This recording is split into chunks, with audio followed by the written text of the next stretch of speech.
What's up, everybody? Welcome to the Pick Six Podcast, Pregame Sweat Show. I'm Will Brinson. I'm your host. Joining me, Ryan Wilson, John Breech, as we watch the final few minutes of Sunday Night Football between the Colts and the 49ers. Indianapolis just picked up a crucial 3rd and 5, although they haven't updated it yet for some reason. This NFL stats feed has been terrible. It's just like, well, it's 1st and 10 if you're watching the actual game. I am watching it. Okay, so it's 1st and 10. Brinson, maybe you don't know how the NFL stats you have to be an work. asshole out of the gates, but What? We already got a cuss word. You're looking at a website. Look at that. I was wondering why it hadn't. I didn't know if they were measuring it or something like that, and they came back. It's 1st and 10 with 3:45 to go. The 49ers have used 2 of their timeouts. I'm trying to set the stage, Wilson. You beehole. You're complaining about a website. You look at the television, you can see it. I don't know if it's my computer. I don't know if it's the stats feed, but the stats feed freezes up a bunch. It's frustrating. Usually, running a ball with Nyheim Hines down the stretch was kind of interesting instead of Jonathan Taylor. He only has 18 carries. Good game though. 107 yards and a touchdown. In fact, very oddly enough, Elijah Mitchell and Jonathan Taylor have the exact same stat line: 18, 107, and a touch. They both played very well in the run game. The weather has made it easier to run. Deebo Samuel, 8 catches on 12 targets, 103 yards, and a touchdown. Jimmy G and Carson Wentz have been a mixed bag. Fair? I think that's being generous. I think Carson Wentz has actually he's been good except for that ridiculous underhanded interception. Well, it was a fumble, Ryan. It's not an interception. Pay attention. Has Kyle Shanahan been blind? Has Kyle Shanahan been blindfolded this whole game? Did he not watch how the Colts were hitting downfield by just throwing long, getting pass interference calls? Because the 49ers should have been doing that exact same thing because Colts secondary is so beat up. I don't like throwing on that second down if you're it feels I don't know why you do that. You run the ball and make them use their timeouts. This is not a it feels like I mean you just gave them a free timeout with 2 and you can call timeout. Like, let's say the Colts run here and they're playing to kick, right? Because they're up 5, they're trying to go to 8. If you run here and you get the stop, you call a timeout. Like, I mean, there's not.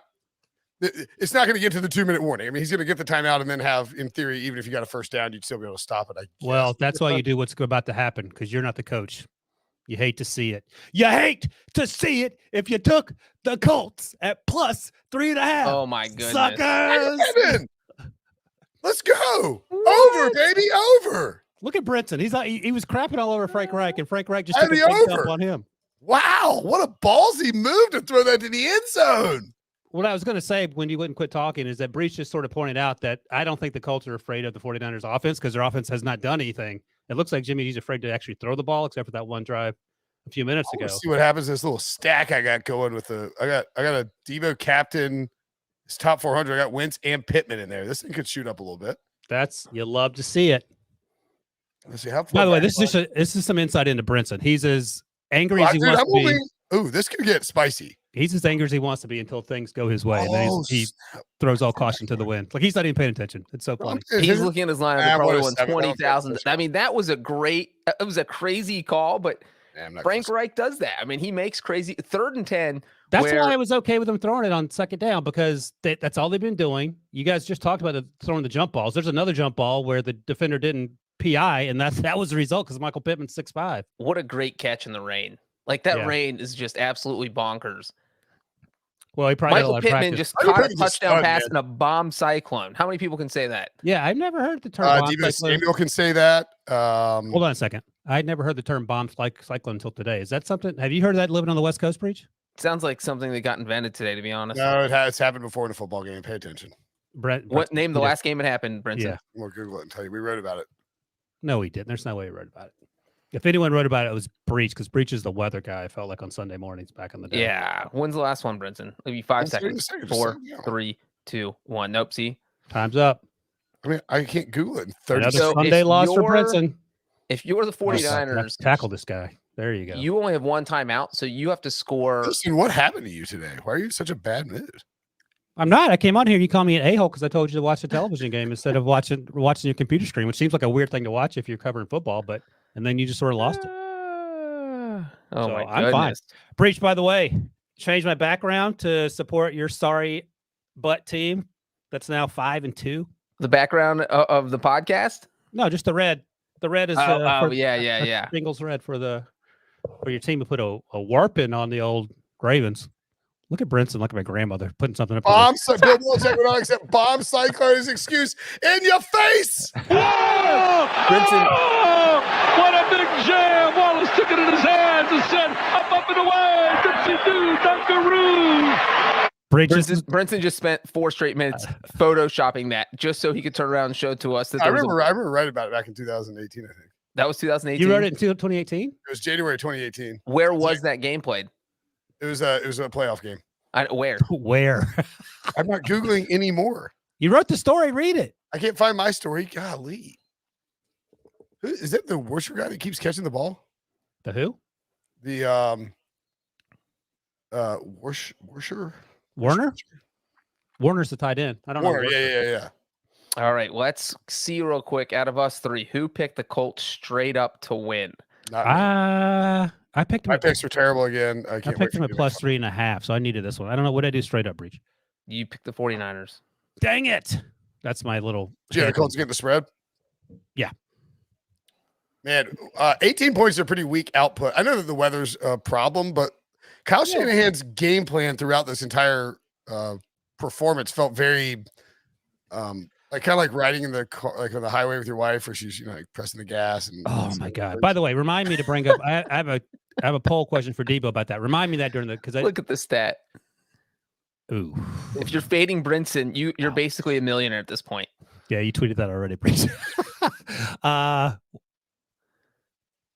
Lucas. Yeah, Lucas is going to be You're going to be disappointed. Let me tell you, my man. Just buckle up. It's going to be a lifetime of disappointment if you're. I have no comment on the status of the Brinson. Lucas, let me tell you a story. I don't know how long you've listened to this podcast, but Sean Wagner McGuff. Oh my God, why are you so mad at me? What did I do? I'm not mad at you. I'm telling Lucas a story that's not false. When Sean Wagner McGuff, before he part of the reason he left for law school is because Brinson was antagonizing him, but he begged Brinson to mail either Sean's mom, one of Sean's parents, a T-shirt, a Pick Six podcast T-shirt, and did it ever happen? Yes. How long did it take? Over under 4 months? I think it's like 9 to 18. Oh, okay. There you go. So, Lucas, if you are okay with 9 to 18 months, you will be quite happy. Anything less than that, I got some bad news. Do we have a? There you go. Yeah, if you want to buy a Pick Six podcast shirt and support the pod, please whatever. Go to the CBS store. My picks are terrible right now. I'm gonna like Sam Darnold. I'm in a slump. Oh, you know what I'm like? Does that mean you're going to get benched? Oh, you'll never guess what happened. Oh my God. Wilson's ahead of us. I cannot handle this anymore. A pick 6. At least I'm not revealing what happened. Oh, that's a duck. That's oh my God. Wow. Jimmy Garoppolo, 2 interceptions on 2 straight possessions. What is the, why are you wigging out about it? They're up 12. Game's over. You got your over. I got the cover. There's nothing to worry about. How are you not going to get the cover? They're plus 3.5. By the way, you were talking about Kyle Shanahan earlier, and I like Kyle Shanahan, but here's the thing. People are turning on him. If he looked mean, why wouldn't they? If he looked like Rob Ryan and his name was Kyle Bartholomew, he'd have been fired a year and a half ago. I think one of the interesting things, and maybe we should save this for the pod. Sorry, I blurred myself out. Maybe we should save this for the recap pod because. Are you pixelating yourself like you're speaking in a court proceeding? You don't want anyone to know who you are because of your picks? Are you doing this because you want me to finish? Are you doing this because you want me to be fast on the podcast? I don't have to take this. By the way, I'm 500 this week, so I can't even. And Breech is actually doing pretty well. But if you go 500 for the rest of the year, you're still already over. Yeah. So I actually think I'm going to win the week. That's a big one. That's a big announcement. Wait a second. Briscoe's tied with you too, or did you pick this? Did you pick the Colts, Breech? Oh, why I ignored Briscoe? Sorry. No, you did. You're going to win the Colts game too. So, Briscoe's 8-3 right now. You know what's annoying? Is that ordinarily there would be zero chatter of these picks, but because Wilson's doing so well, he won't shut up about them. And it actually stresses me out now. I can't watch the games and enjoy them. I'm I don't care who wins this game, and I'm yelling for Jimmy G to throw an interception. Oh my God! I like Jimmy G. And we've had our issues with Carson Wentz. Well, what I was going to say is I thought it was interesting to hear Chris Mortensen talking on what did he say? What? What he said? Kyle Shanahan, get a screen grab of that. He looks like Darth Vader, except more upset. Yeah, except sadder. He was talking about how when the Lions wanted to trade Matthew Stafford, that Matthew Stafford told the Lions his 3 teams that he would be willing to go, that he would like to go to. His preference for 3 teams were the Rams, the 49ers, and the Colts.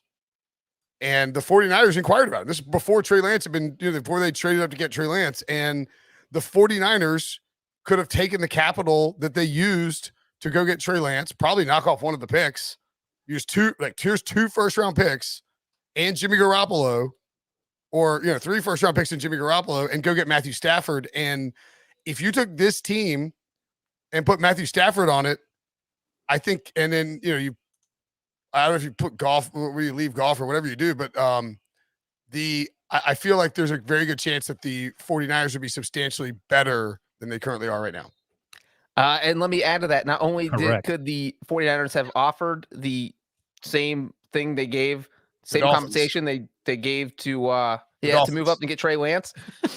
The Dolphins. It's not, they didn't call. They didn't even call there was no trade offer. They did not make a trade offer to the Lions for Matthew Stafford. So I didn't hear. I had sort of heard it in passing. This was not a fun morning. So my wife's friend Grace was here this weekend. There's a very long story involving why she had to stay here. I can't get into it because it's like personal. You seem happy to talk about it. No, she was here, and then shout out Grace. And then she was gone. She left at like 10:30, and my mother-in-law arrived at 11. And there's just a little bit. Is it true that both Grace and your mother-in-law were better against the spread the last 2 weeks than you? I mean, it's unbelievable coming from you. Like, I know. I don't even really care about it for Pete, but like it's sort of driving me nuts that you're doing it too. I'm going to crash and burn. And there it is. Look at that. All right. I'm going to crash and burn. So I'm enjoying this now. It's like when you're the 16th seed and you're beating Duke by 12 points with I got a long way to go to get back 15 minutes in the first half. half. I'm sort of mad about it because I'm going to lose I'm just not in the mix for my picks pool with my friends. It pays out a good chunk, and Dunk of the month. Thank you, Tony. Well, there was a very good chance that I was in the top 5 through 4 weeks, and the last 3 weeks have just cratered. And it's and the difference between you and me is that if I win this thing, I get exactly 0 money. Right. So it's literally the only thing I'm playing for is to antagonize you. Well, and Brinson's at this point where he's in his own head. I know Brinson. He's outthinking himself. Yeah, and I'm actually kind of mad because, and it's exactly Breech. I mean, it's like last week in week 6, I predicted chaos week, and it was the total opposite.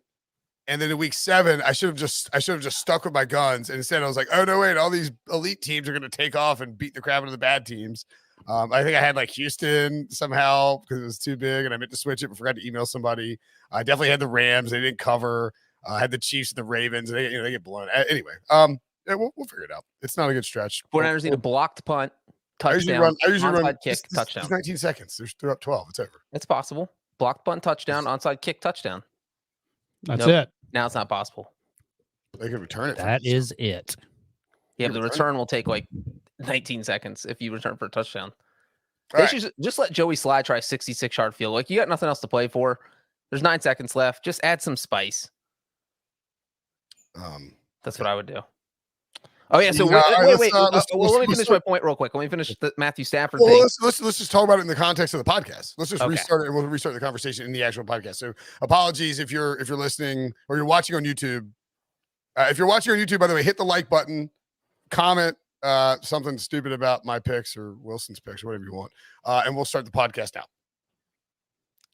What's up, everybody? Welcome to the Pick Six Podcast, CBS Sports Daily NFL Podcast. I'm Will Brinson. I'm your host. It is either Sunday, October 24th or Monday, October 25th, depending on when and where you're listening or watching. This is the Week 7 NFL Recap Show. You can check us out on YouTube, youtube.com/pick6. If you're a listener of this show and you want to get shows earlier and you want to see us, you want to see the glee in Wilson's face as he's mocking me for my bad picks, you can go to youtube.com/pick6 and hit the subscribe button. Even if you are not like super interested in watching our shows on YouTube, it would be awesome if you would hit the go there and hit the subscribe button and hit the little alarm bell, and you'll get notifications. It just helps us. It works with an algorithm or whatever it is. And if you're watching right now in YouTube, hit the like button, smash that like button. If we get to, I'm told, 125 likes, which is nothing, even though it's, late as crap on a Sunday night. If we get to 125 likes, we will give away, I'm told, Breech's child. Interesting. That's a plot twist. Just kidding. We'll give away a Super Bowl football of mine. I may have to change the ball that we give away. Maybe a Falcons over the or a Pats over the Rams ball or something like that. But how do you keep getting these footballs? Could you imagine me having that conversation with my wife? Oh, sorry, we have to give the baby away in a giveaway that Brinson came up with on the podcast. I mean, I don't think she. I'll give away a 7-year-old in a heartbeat. I don't think she would go for a Breech. Yeah, I'm going to say no. Anyway, also. What's up, fellas? Well, it's a great day for John Breech. So I just spent the past 3 hours being shirtless, eating Skyline chili and tequila on my deck, celebrating the Bengals win. So everything is up for me right now. Yeah, well, that's how you can tell that no one reads the rundown because that's not the first game that we're going to talk about. Yeah, that's what we're doing. I'm happy for Breech. Yeah, Bengals roll. Breech feels good about life. Good for you. I can't pick anything right. And whatever. It's a sad state of affairs. The Colts and 49ers wrapped up a 30-18 Colts victory. The Colts, I hate when they do this. The Colts moved to 3-4. Is that right? Yes. Colts moved to 3-4. Again, the stats page hadn't updated. I panicked. The 49ers fall to 2-4 because they had their bye last week and are in serious trouble because the Cardinals and Rams both won in that division. I thought about this earlier today, and I'm still mad about it, Breech. I'm legitimately mad about this. I said early on in the offseason that I was going to pick the Rams to win the Super Bowl. I was going to have Rams Chargers. And you creeped in on my Rams pick. I love creeping. And then tried to take it as your own, and then bailed on the Rams. But you didn't tell me that you're going to bail on the Rams because I could have jumped on the Rams. So next time you do that, let me know. Anyway, I didn't bail on the Rams exactly. We can keep going. I had them go in the NFC title game. I just had a Super Bowl. I don't care what I had a last second change of heart though. It literally an hour before my story was published. I was like, you know what? I'm not putting the Rams in the Super Bowl. Anyway, the Colts are back in the hunt a little bit. Titans also won. We'll get to that game in just a second. But 30-18 victory in a bomb cyclone up in Santa Clara. Elijah Mitchell and Jonathan Taylor, as we noted, both ran for the exact same totals, 18 carries, 107 yards, and 1 touchdown, which is really weird in a game with that kind of weather. Deebo Samuel had a great game. Michael Pittman ended up catching a seal the deal touchdown with Frank Reich winging the ball around while trying to kill clock and maybe play for a field goal, instead threw a deep ball to Pittman, who caught a touchdown pass from Carson Wentz. And Wentz, for all of the interceptable balls that he threw in this game, and there were a lot of them early on, he had an interception or a call that was ruled an interception overturned to a fumble, finished just 17-26 for 150 yards and 2 touchdowns, and a pretty respectable game. So I think this is a massive win for the Colts because they know, if they were 2-5, you're starting to feel like it might be getting late quick, Breech. Yeah, absolutely. If you look at Indianapolis, you're staring up in the division at a Titans team that just beat the Bills and the Chiefs. That's 5-2. You don't want to be 3 games behind that team, because if that happens, plus you've already lost them once, there's a good chance you're not coming back. And then you look at the overall AFC playoff race where, the number 7 spot right now is the Browns at 4-3. So now you're only a game out of that. That's manageable. That makes you feel like, all right, we still have a great shot at the playoffs, even though we started 0-3 and looked miserable through the first 3 weeks, but they played 3 good teams. And you know what? I think Frank Reich just straight up outcoached Kyle Shanahan in this game. I think that is the easiest way to do it, because these teams are kind of similar in the sense they went in with similar game plans where, hey, we're going to run the ball because we're in the middle of a bomb cyclone. It's almost like Shanahan was afraid to let Jimmy Garoppolo throw until it was too late in the game. And the whole game, Reich was like, you know what? I don't care if Carson Wentz, if every other ball slipping out of his hand and they might get picked off. We're just going to throw deep and keep drawing these interference flags until the 49ers stop interfering with us. And they didn't. The 49ers never stopped doing it. So half the Colts offense in this game was getting interference calls, and it worked perfectly. This is such a huge win for Indianapolis, especially when you think about the fact that they were playing a 49ers team that was coming off a bye and playing at home. So you have to fly. Got a lot healthier over the bye too. Exactly. So you have to fly across the country, and you're playing this team that's well rested, because that's always the 49ers excuse. They're not healthy. They didn't have George Kittle, but this is a game you have to win the 49ers. They didn't, and the Colts needed it, and they got it. Colts didn't have T.Y. Hilton. They didn't have Paris Campbell. All their defensive backs were hurt. So there was every reason for the 49ers to be prepared, as you noted, Breech. And it was a huge win. Look, man, like if Kyle Shanahan gets fired tomorrow, he won't have he'll get a job very quickly. But as I was saying before the podcast, if his name was Kyle Bartholomew and he looked like Rob Ryan, he'd have been fired a year ago. And that's just the truth. Like I know what you're saying. I think it's true. Like, it's like my Eli Manning, if he was Eli Smith, I would just push back on that one, he has taken the team to a Super Bowl, and I realize they lost, but they didn't win the Super Bowl, but he has taken the team to the Super Bowl. Two, his offense, generally speaking, has been consistently good for most of his career. And three, he and Brinson has been bought by Kyle Shanahan. He and John Lynch are very tight with Jed York. I think the suggestion that Kyle Shanahan is going to get fired after this year. I didn't say he's getting fired. I said if he was someone else, if his dad wasn't Mike Shanahan, and Brinson's choking on his own lies right now. By the way, I mean, I said in the summer that Kyle Shanahan should be on the hot seat if the 49ers struggle this year because he's been bad 3 times in 4 years going into this season. And if this team goes 5-12 or 6-11, how can you not think about letting him go? That would be 4 bad seasons in 5 years. You can only keep making excuses and saying, oh, the injuries or all this or all that. Like eventually you just have to say, maybe he's not a head coach. Maybe he's a better offensive coordinator. And that's Ryan. That's where you come. That's your wheelhouse. And I like Kyle Shanahan. I think he's a great offensive coordinator and all that. But Brinson, he's coached for 5 years. How many times has he had a winning record in those 5 seasons, including this one? Probably 1, right? 1. Of the other 4 seasons, not counting this season, what was the most games he won? He had a healthy quarterback for an entire year. You're just making excuses. Frank Reich is on his 4th quarterback, and he's doing fine. And my guy Jim Caldwell, he got fired. They're under 500. They're 3-4. What are you talking about? Jim Caldwell went 9-7 back-to-back years. What happened? The whole career. All right, we're not derailing this into a yelling argument about. No, Breech and I aren't arguing.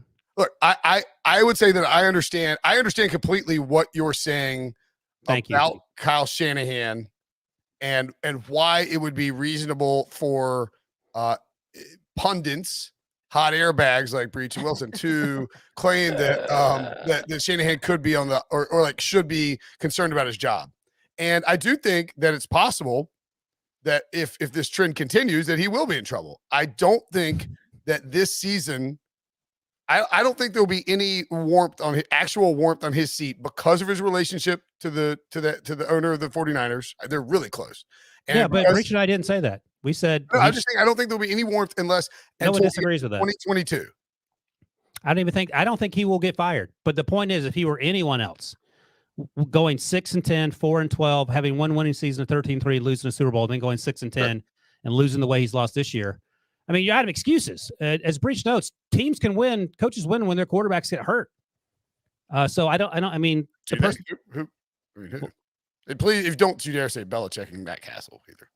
Okay. How about Mike Tomlin with Duck Hodges and Mason Rudolph? You went 8-8. Okay. Show me 8-8 on the schedule that Kyle Shanahan had. I didn't hear you. What'd you say? I mean, he didn't have a quarterback the first 2 years. Okay. Dude, if anyone else does this, they're not getting this. Yes, yes, correct. Right. If this is somebody's record on a different team, and they don't have the cachet that Kyle Shanahan does that's all I'm saying. With the organization, they're in a much hotter spot for sure. Jim Caldwell, 9-7 back-to-back years. What happened to him? Caldwell thing is ridiculous. He had Hall of Famer Matthew Stafford. Anyway, well, I guess the question is. So did Matt Patricia. I am curious. Was this a bigger loss, a worse loss for the 49ers, or a better win for the Colts? I lean towards the Colts. It's on the road, prime time. I also think, and I'm not making excuses. I mean, that weather was pretty gnarly. I thought that Kyle Shanahan did a really bad job with his play calling in this game, in the sense that first drive, the first 15 plays that were scripted, Elijah Moore was carving up the Colts defense. And credit to Frank Reich for adjusting, but it was like at various points in this game, both coaches decided to kind of get away from what was working, and they wanted to put it in Jimmy Garoppolo and Carson Wentz's hands.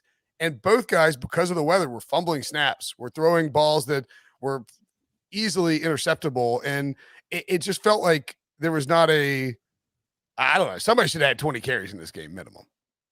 I think part of the concern with Jonathan Taylor specifically is that he fumbles the ball. He fumbles the ball when it's dry. Sure. He fumbled it twice when it was wet. He only has 2 career fumbles, I think. It was fumbling. He had a fumbling history coming out of Wisconsin, and clearly at the night he wasn't taking care of the football as well as perhaps they wanted him to. You mentioned why was Nyheim Hines in there towards the end, and maybe that's why. Although Nyheim Hines dropped that ball, he never drops balls. He dropped that pass in the first half that probably would have gone for a touchdown. I think the weather legitimately affected the ability to. No, I'm not disputing that. I'm just recounting the game as we talk about it. But I think that 49ers loss doesn't surprise me. We just went through. They lose games like this historically, but I think this is a huge one for the Colts.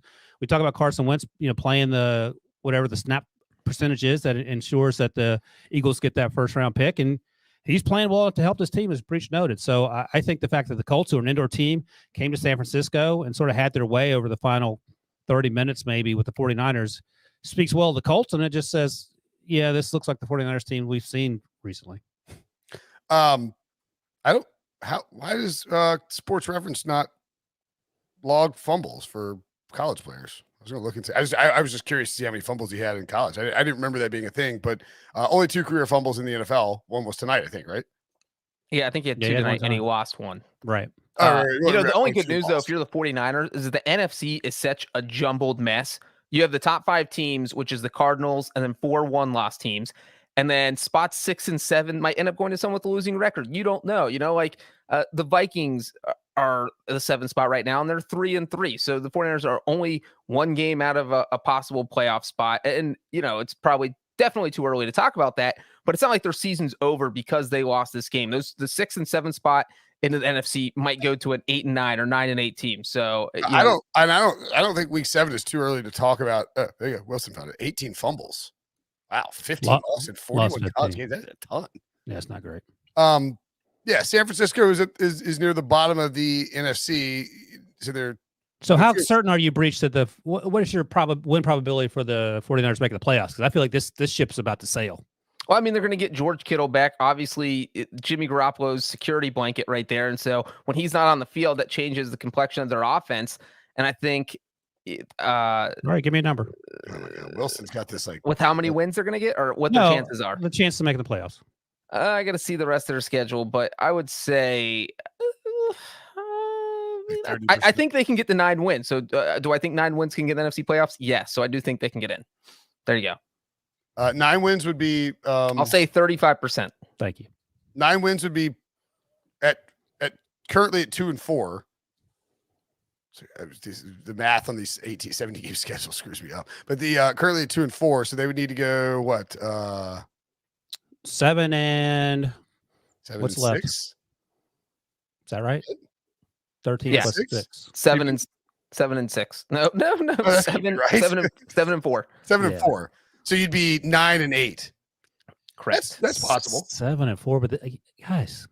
Okay, so let's say they go 7 and 4. Are they better right now than the Vikings? I mean, they're going to play the Vikings. They're going to play the Bears. All these other teams. They play the Falcons. All these other teams that are in that jumbled mess with them. So those are the games they're going to have to win. Plus, they still play the Rams twice. This is the interesting thing about football schedules. And I looked at the clock and I realized that we had I was like, oh my God, we were talking this long, but we had done the pre stuff. The 49ers, December 12th, they play the Bengals in Cincinnati. Is that a win? Months ago, it was like, well, that's a free win. And now it's like, oh, the Bengals are favored by 6 in that game. They have the Falcons, Jaguars, Texans, and Bears left. The Bears are really, really bad. Yeah, they're not great. Bears, Jaguars, Texans, and Falcons. That should be 4 wins. Should be. Look, you don't like the 49ers, okay? But I mean, no, I'm saying it should be. That should be 4 wins. If the 49ers lose to Jacksonville, does Kyle Shanahan get fired and Urban Meyer gets to hand him the pink slip? Oh my God. They have not played. They lost to the Cardinals. But they get the Cardinals at home. They still have not played the Rams, which is not it's good to potentially make up the ground of your division, but it's not good because the Rams are a good football team. I don't think it's insane to suggest they could split with the Rams. And they've already played the Seahawks once and lost to them too. Come on, Shanny. And the other thing is that history tells us of Kyle Shanahan in San Francisco that if everything isn't perfect, they struggle. Hey, you were gleefully. And guess what? In the NFL, nothing's ever perfect. Yeah. I'm not gleeful. I'm just being honest about it. They gotta win some division games. They got to win some I, divisions. I think the key is going to be splitting with the Rams and beating the Vikings and Cardinals at home. And I think if they do that, they can go 7-4 and make the playoffs at 9-8. I mean, and that's not crazy. It doesn't feel like a great spot to be in right now, but it's not insane. And I also am curious, man. It's, Jimmy Garoppolo came back. I don't know that you can bench Jimmy Garoppolo off of this game because of the weather. You know what I mean? Like You're not. He didn't play. He played like slightly above average given the conditions. But there was some thought that coming out of the bye, like this team's been struggling. Do they have something like? I mean, this could have been the game where you have Trey Lance and you just come in and run the read option and just destroy the Colts, and maybe that would have worked. At any rate, huge wins for the Colts on the road. I will say this quickly though. I think the 49ers are probably more likely better playoff chances than the Colts, just because the Colts are in the pretty packed up AFC with a lot of teams in front of them. I can see that. The Colts Titans game, which is the next week or the week after, is massive. Speaking of the Titans, they did something that no other team has ever done. They held Andy Reid and Patrick Mahomes, this version of the Chiefs, to 3 points, the lowest point total in the history of Patrick Mahomes and Andy Reid working together in Kansas City. A wild scene. Mahomes took a huge hit late in the game. It was, he said afterwards, it was on 4th down. So I was kind of getting held up. And instead of going down, I tried to throw the ball. And obviously you all saw the hit. Kind of took my time getting up, but I felt fine. Obviously you kind of go through those things, the protocol things, but I did everything I needed to do to be here right now. I have full memory of the play. You get hit pretty hard. Sometimes you want to lay there. Plus it was 4th down. The game was at the end there. So it was a disappointing day and a disappointing day to win it. It's the largest loss in Mahomes' career, regular or postseason. It snaps a streak of 31 straight games with a touchdown pass. He didn't throw a touchdown pass. That's crazy, which ended up being the 9th longest in NFL history. He is tied for the most interceptions in the NFL at 9, 6 straight games with an interception for Patrick Mahomes. And the Chiefs have lost 4 games this season. He has never, in his career as a starter, Mahomes, lost more than 4 games in a season. On a scale of 1 to 10, Wilson, what's your panic level for the Kansas City Chiefs? Well, they're 3-4, same record as the Colts. And if Andy Reid was Andy Smith, and Andy Reid got run out of Philadelphia, so they know who he is. I'm kidding. I mean, the offensive line's an issue, the defense is an issue. Patrick Mahomes, like we talked about it before, the previous 2 years, he had a ton of turnover-worthy plays. He got lucky. Sure. And this year, he's not getting lucky. The interception that he threw on Sunday was a terrible interception, but it's one that we've seen too frequently this season. And he can say what he wants. He was glazed over laying on the field, and he had to be helped off the field by 2 or 3 people. So I don't know I'm not a doctor, I'm not a neurologist, I don't know what the concussion rules are, but you could probably have complete memories of getting your head exploded. That doesn't mean that you weren't concussed and that there should be some precautions taken. But if he's healthy, that's fine. Well, so did he did go back out there, right? I think Chad Henne came in. Yeah, I don't think he went back out there, but he cleared or maybe he did, but he cleared protocol. I think he went back out there. He cleared the protocol. Well, Devontae Adams also cleared the protocol after getting knocked out on the field. Yeah. So he did not play another play after taking the hit. But he met with media members, which means he cleared the concussion protocol. And as that quote I just read, he said he did. It's a little surprising, but I guess whatever. Well, no, not whatever. I mean, if you have a head injury, we should probably take it a little seriously. I'm not blaming. No, but I'm saying like they didn't put him back on the field, which is kind of a big deal. Like I mean, if he did the protocols and he got I know. But for him to say he's okay, it would have been reckless of the Chiefs to put him back on the field late in the 4th quarter of a game that are losing 27-3 after a hit that may or may not have given him a concussion. I mean, that would be absolutely just nuts. So right. I will say this though, and apologies from me to the Titans because I thought they were done after they lost to the Jets. I know they had Julio and AJ injured, and when they struggled against the Jaguars, and they beat the Jets, they lost to the Jets and beat the Bills and the Chiefs in the same month. I mean, football. Also they barely beat the Jaguars, and then they horsewhipped the Bills. Can you horsewhip a buffalo? And then they took that Bills hide and beat the Chiefs with it. That was. Breech, you live in Nashville. So what changed? Why is this team so good? Derrick Henry wasn't even a factor on Sunday.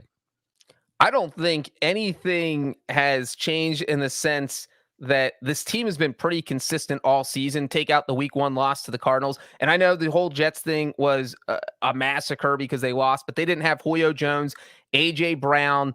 They literally could not throw the ball in the game because Ryan Tannehill had no one to throw to. So it was, we have to give it to Derrick Henry, which is, you feel like that's going to be their game plan going in for most games, but they have other options when they have receivers. This game, they did not have other options. So, the most surprising part of that Jets loss was they gave up 27 points, but now their offense is clicking all cylinders. I mean, they put up 37 against Jacksonville, 34 against Buffalo, 27 in the Breech first is cutting half. out there, but yeah, I mean, the Titans offense is coming along quite.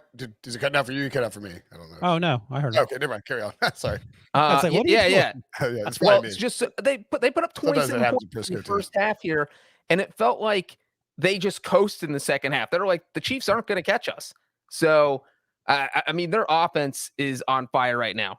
Also worth noting, their defense, like Harold Landry is playing out of his mind. Bud Dupree got his first sack of the season today, so that's great. So these are, I mean, the fact that their defense is picking it up is a huge exclamation point in the way to go column. What are you smirking at, Brinson? All I heard from Breech was like 7 little weird like flanging noises. Like, was it like the T-Mobile I was commercial? like, all right, hopefully Wilson can hear him and knows what to do. Oh yeah, the T-Mobile commercial where Gronk talks Brady out of retirement. I'm still hearing it from him. Anywho, this has been a tough season for Brinson. His audio doesn't work. He can't make the picks. Grace is showing up. I know. I'm not ignoring him. I can't hear. His screen is frozen on my thing. It's probably something to do with my internet or my stupid TV. And also the NFL stat page is freezing. My TV with the antenna. It's definitely me because now Wilson's a little blurry. By the way, if you're watching on YouTube, hit the like button. Yes, pick 6 bingo box. Claire G correctly points out, take the Chiefs plus 250. Well, Brinson, how do you feel about that? I mean, they don't look good, but we have to believe they're going to turn it around at some point, right? So you asked Wilson what his concern level was. My concern level, we talked about a few weeks ago, was like 3.5. Now it's up to about 7, because look, not only are they 3-4, but I think we all feel they'll probably beat the Giants on Monday night. I don't think that would be a monumental upset if the Chiefs lost that. But after that, they play the Packers, the Raiders, and the Cowboys. And so why should I feel better about that? No, you shouldn't. I'm saying my concern is doubled. It was 3.5. Now it's 7. Okay. I thought you said, those are going to be the games where the Chiefs turn it around. Yeah, no. I am not saying the Chiefs. I'm saying that I am absolutely worried about this team, and that I'm worried about Brinson because I think all his Chiefs divisional bets that he's been making every week, every time that number creeps up, are not going to cash out. And then he's going to have to win another $80,000 just to pay off those tickets. Let me ask you this. So what if like mid-season they have Roger Goodell announces they're going to play a charity game of the Super Bowl from 2 years ago, Chiefs versus 49ers. Who wins that game? I'm taking the Chiefs. Are you still taking the Chiefs? Yeah, I think you have. Taking the Chiefs with a 30-point spread. Chiefs by 30. Right, fair enough. But so you're talking about a team, and those are the next 4 games before the bye: Giants, Packers, Raiders, Cowboys. I mean, they could go 1-3 there. That's not out of the realm of possibility.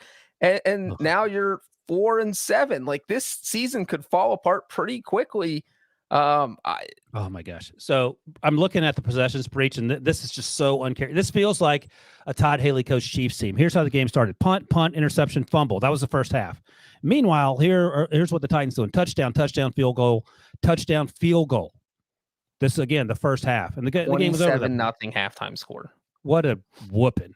Why on earth did Derrick Henry have a single carry in the fourth quarter of this game?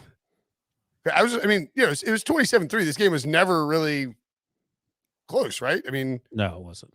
I mean, they were up 17-0 in the second quarter. I mean, I guess you are playing the Chiefs, so you do want to make sure you can salt it away. But this team looks. They were up 27-0 at half, and the Chiefs got a field goal in the second half, and that was it.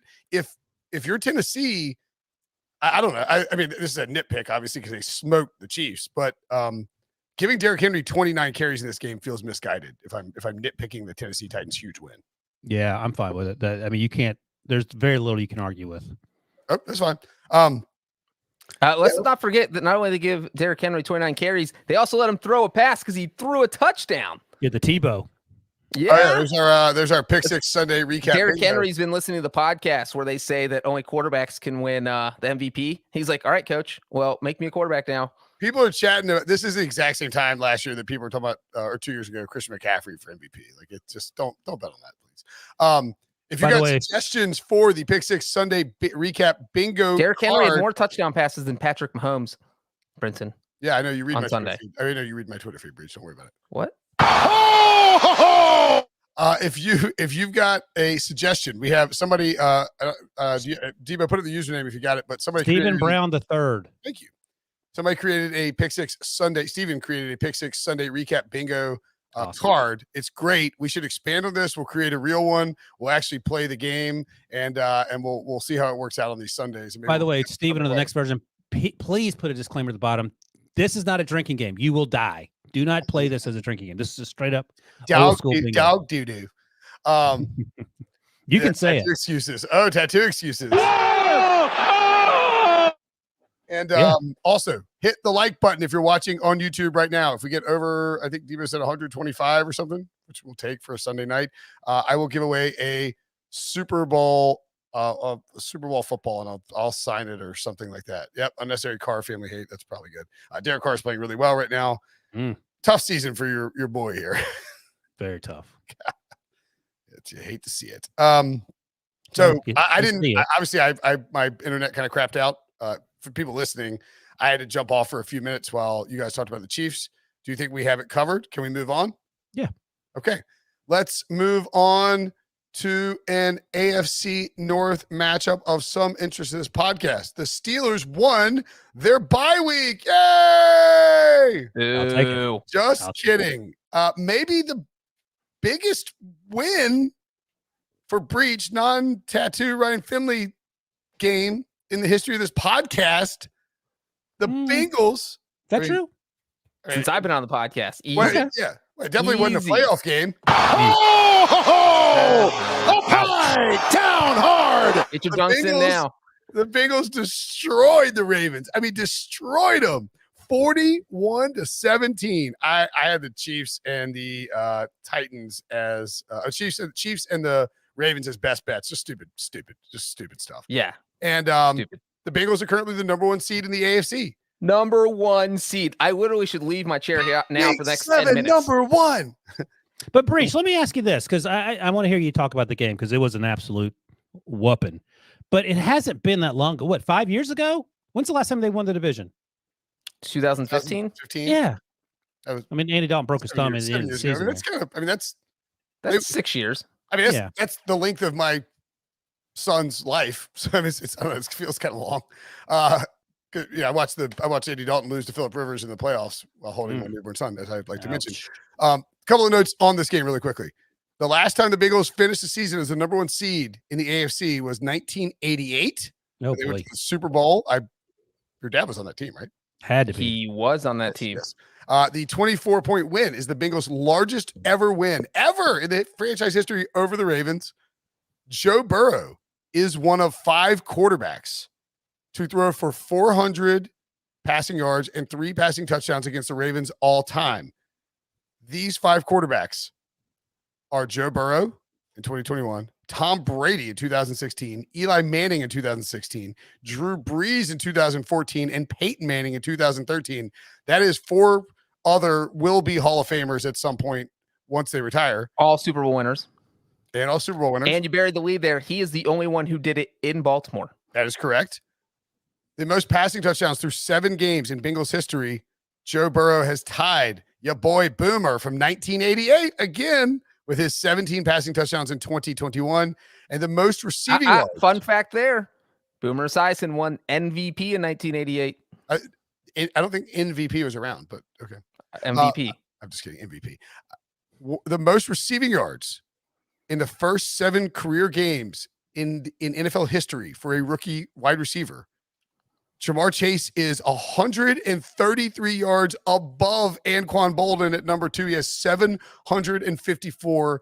The days of him he's on pace for 1,831 yards, which would be the 5th most in the NFL in a single season. Look, the idea that Jamar Chase was not a good pick was misguided. Jamar Chase is an awesome pick. And I'm pretty sure that whoever was calling the game or somebody suggested that he's a top 3 wide receiver in the NFL right now. Anyway, I got the facts out of the way. Breech. Do your thing when the Bengals win. First of all, if I'm sweaty, it's because I've been taking victory laps, 41 of them to be exact, for the last 3 hours. We got two clowns here who've been hating on the Bengals, although Wilson's turning around and he's about to join the dark side over here with me. For so long, no, Brinson, I'm not letting you on the bandwagon just yet. You cannot be on the Bengals bandwagon. Another tough year for Brinson. You know what, though? Here's the crazy thing about this game is that at no point did I feel comfortable until the Bengals went up 34-17, which happened in the fourth quarter. So, and for me, this is played out kind of exactly like the first half was just a crazy game. I think the Bengals were up 13-10 at halftime. And the biggest play in this game, the Bengals were up 20-17 in the third quarter. They were facing a 3rd and 2 from their own 18-yard line. If they get stopped, Ravens probably get good field position there. But instead, they don't get stopped because Jamar Chase, 82 yards of the house for a touchdown on a throw that went about 11 yards downfield. Crazy spin out of 2 defenders, and he dusted those guys. Like, his acceleration is underrated. Oh, you're not catching him. He ran a 4.3, and that was a wrap. I don't care who's running. He's physical enough. He's got breakaway speed, and he's a complete receiver. Yeah, he could very easily be a top 3. I don't think that's insane. Whoever said it. Nate, who else you want? Well, and it's not often you have a rookie come in and just have this perfect connection with his quarterback. And it's, we've seen rookies come from go to the same college as their quarterback. This year, Devontae Smith, Jalen Waddle, both went to college with their quarterback, but they don't have Mason the connection. Rudolph and James Washington went to Oklahoma State. Mason Rudolph and James, but these guys don't have the same connection that Jamar Chase and Joe Burrow had. I mean, Jamar Chase put up 201 yards today, 9th highest total in franchise history for the Bengals. And so, and it wasn't against the Jaguars. It was against Marlon Humphrey and the Ravens. Exactly. And that's the big difference here is can the Bengals finally take that big step? Are they going to fall flat on their face? Like, yay, they beat the Lions 34-11. Yay, they got a moral victory against the Packers because they lost in overtime. And so it was they got over one hump earlier this season when they beat the Steelers 24-10. They went into Pittsburgh, which they rarely do, and won by double digits, which they almost never do in Pittsburgh. And then now you come back and you do the same thing to Baltimore. I mean, they manhandled them. So this to me was just as impressive as Tennessee's win over Kansas City, if not even more impressive. The Ravens, way more impressive. It's more. And also, you're talking up the offense and for good reason, but that defense is good. They're young, they're fast, they're physical, they get after it. They're not going to get outrun to the sidelines. They're just making play after play. You can't run on them. There's a lot of, exactly. Lamar Jackson led the Ravens with 88 rushing yards, but they weren't the type of runs you see from Lamar Jackson where you know that he's going to take one to the house. Yeah, it was almost like the Bengals wanted Lamar to do that because it was, you know what, we're going to take the run away from you and you can try and beat us with your arm. And they were getting so much pressure on him that he would have to take off. And they were fine because he wasn't breaking off for 45-yard runs. They were 8 to 10-yard chunks each time. Obviously, if he does that every play, they'll go straight downfield. But he wasn't because he was also taking big hits. He got sacked 5 times. Lamar got more beat up in this game than he does in a normal game. And you could see as the game went on, it kind of impacted, what the Ravens were able to do on offense. And his throws were off and everything was thrown off because of what the Bengals defense was doing against Lamar. So my goodness, this team is first place in the AFC. I did not think that would happen by week 7. Not even in my wildest dreams did I think. Do you feel better about the 2015 team 12 weeks into the season, or do you feel better about this team 7 weeks into the season? I feel much better about this team. This feels like in 2015, look, they looked good in 2015, but I never thought that they didn't feel like they were the Patriots or the Broncos. Like I never felt like they were in the top tier of the AFC, even though, they had one of the best records in the conference. It just didn't feel like they'd be able to go into Denver or New England. I feel like this team can beat any other team in the AFC. That doesn't mean they will. That doesn't mean they're going to end this 31-year. Brinson's making the smirk. They already beat the Ravens, who were the best team in the AFC. You don't know what I'm smirking about. You're smirking.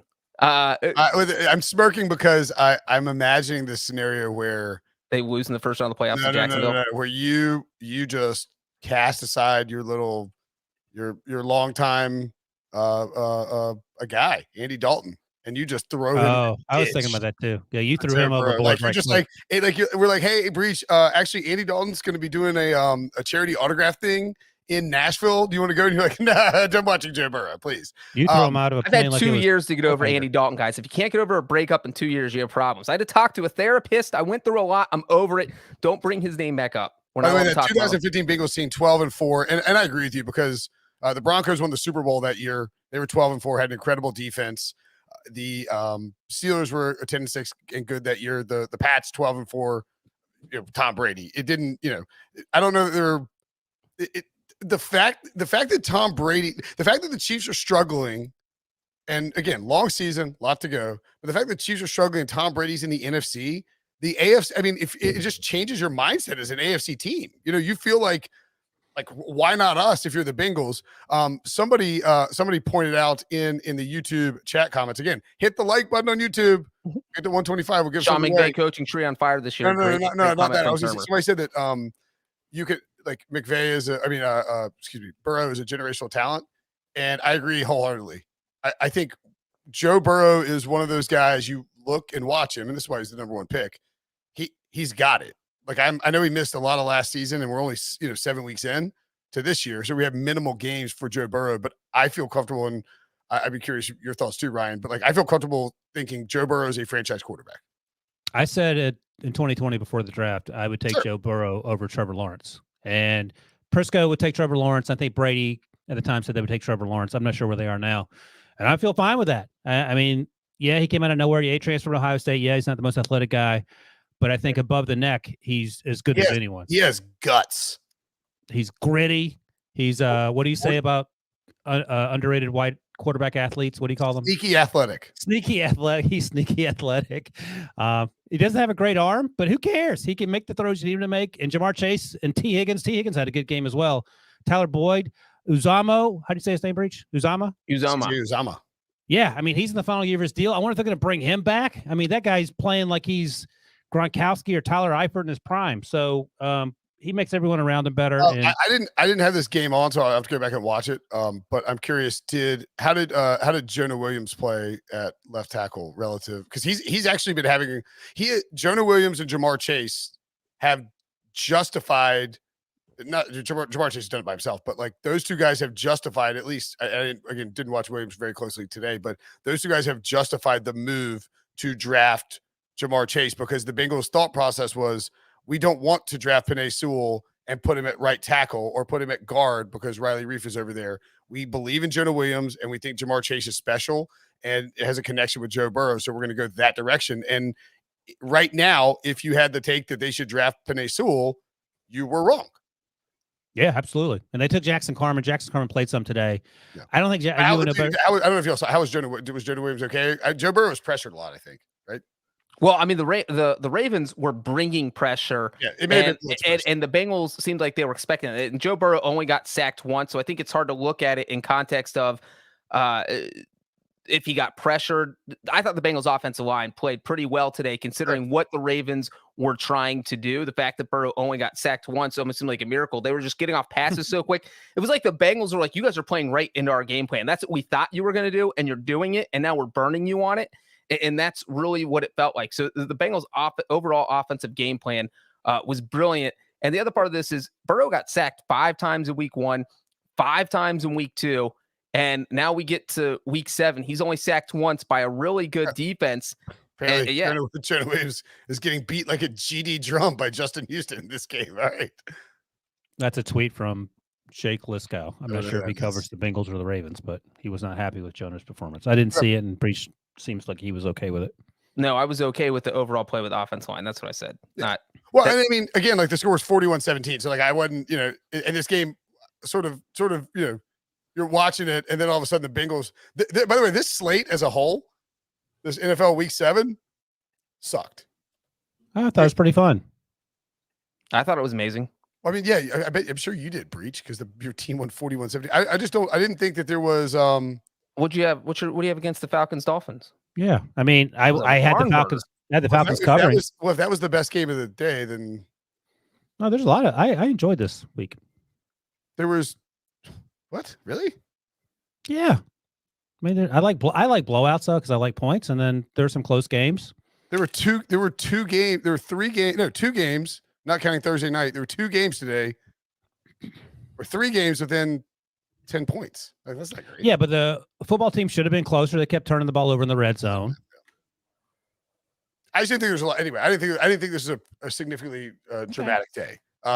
However, we don't need a macro perspective. We'll just dive into all the games, and we will continue to dive into all the games coming up after this break. The whole story. It has everything. Guns, injustice, murder. Oh, God! Who are you?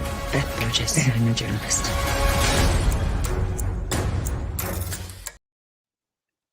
So, more football games. The Rams took care of the Lions in the ultimate revenge game. Matthew Stafford was guilty of throwing a lot of touchdown passes in this particular game. He had another awesome game, and Jared Goff and Sean McVay sort of had a makeup moment afterwards. I thought that this game, it was Rams 28, Lions 19.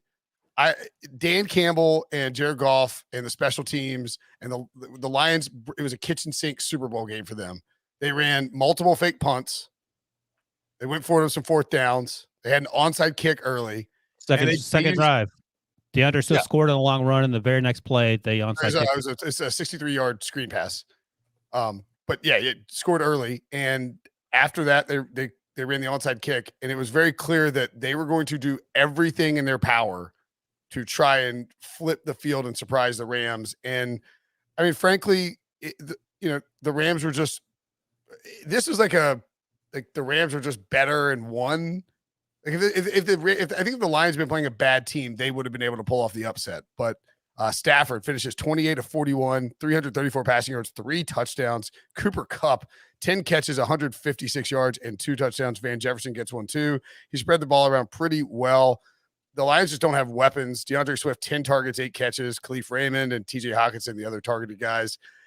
They couldn't move the ball on the ground against the Rams. And I don't know. This felt like, Stafford didn't, and McVay didn't destroy Dan Campbell and Jared Goff by any stretch of the imagination. This is one of the games inside 10 points, but it just felt like a better team just sort of managed to finagle their way to a win. Jared Goff played great. Like he made a lot of clutch throws, and it finally caught up with him. And at some point, you can't make every single throw, and by the end there, he threw the interception. But I thought he played extremely well. I had no issue with. He had 2 picks, by the way. Yeah, I had no issue with the way that Dan Campbell called it, and this is one of those things where you're going to see what happens. And the Rams were sort of on their heels the entire time. After the second fake punt, Sean McVay was gritting his teeth, but at some point you got to talk to the special teams coordinator, be like, "Hey, man, I think they might gonna run a fake punt, so you might want to be heads up on that."